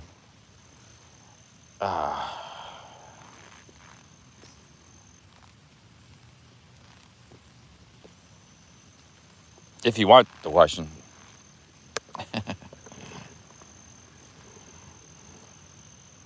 I am at the top of the hill, I think. Hey, what's up, Symphony? I'll probably have dinner later when I get to my destination. There's a lot of places over there I can have dinner. It might be a while for me to get there, though. I can't take too long of a break here. Let me see where I'm at in the maps. Question or anything. I just got a question for you if you want. I still got a lot of miles to do. I got to bust out some. I should probably quit this stream, focus on walking. I could go live at dinner. Because I was walking pretty fast there when the internet was out. I just put the. But if the internet cuts out again, I'm just going to cut the stream. And then I got a lot of miles to do, actually. I want to get it done before dark.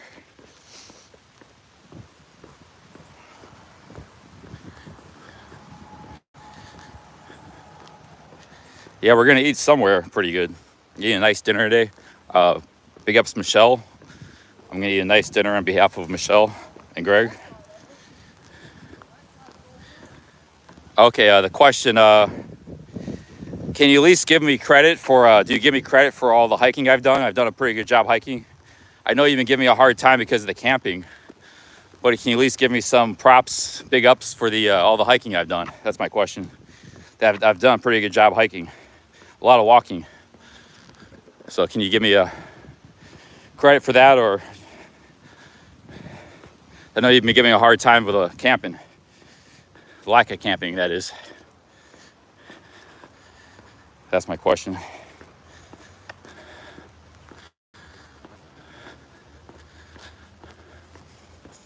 Looks like the internet might have popped out again.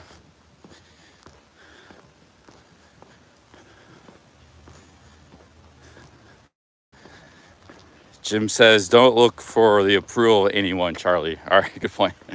Yeah, how's it going? Good. Is that a chocolate lab? It is. Oh, beautiful dog. You want to say hi? Hey. Huh? You want to say hi? Yay. He's a little shy. Not really.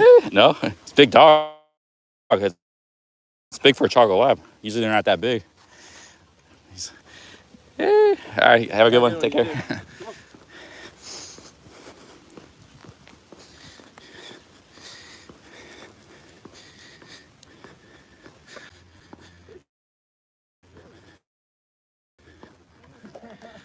Okay, we lost internet again. Big ups for the hiking. I haven't told that. Oh, okay, thank you, Steph. Yeah, okay. I just don't want to be all critical. Give me big ups for the hiking. I appreciate that. Cheers, Steph. Sorry, the internet cut out.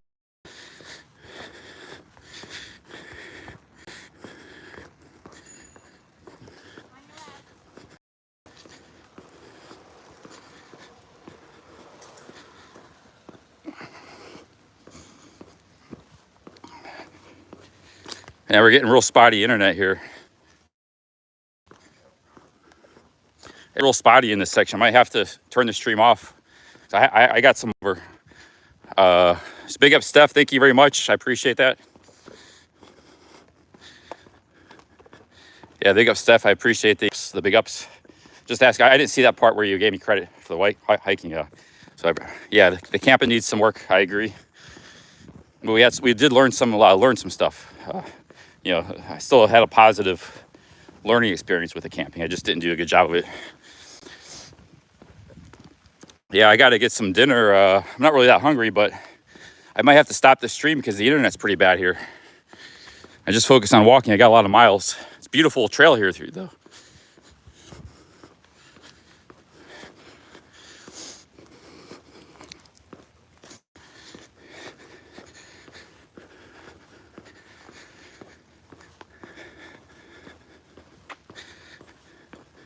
I got that caffeine mocha boost. I can do some miles. Yeah, 7:30. I need a next hour and a half. I need to probably do about 5 miles, a lot. So I think I got to turn the stream off, guys, and focus on hiking. I got a lot of miles. So you see, I'm walking pretty fast now. See, I'm walking fast, but it's easier to walk faster when I'm not streaming. So I have to, well, no, I got a long ways to walk, Greg, to get to the town and where I'm going and the restaurants. I got a long ways, like probably 5 miles, 6 miles, an hour and a half to do it before nightfall. So I'm going to turn the stream off because I have to walk, guys. So it's not like I can walk in the dark, but I need to get through a certain area before nightfall. So I gotta close the stream. Talk to you guys later. I'll probably be back for dinner stream.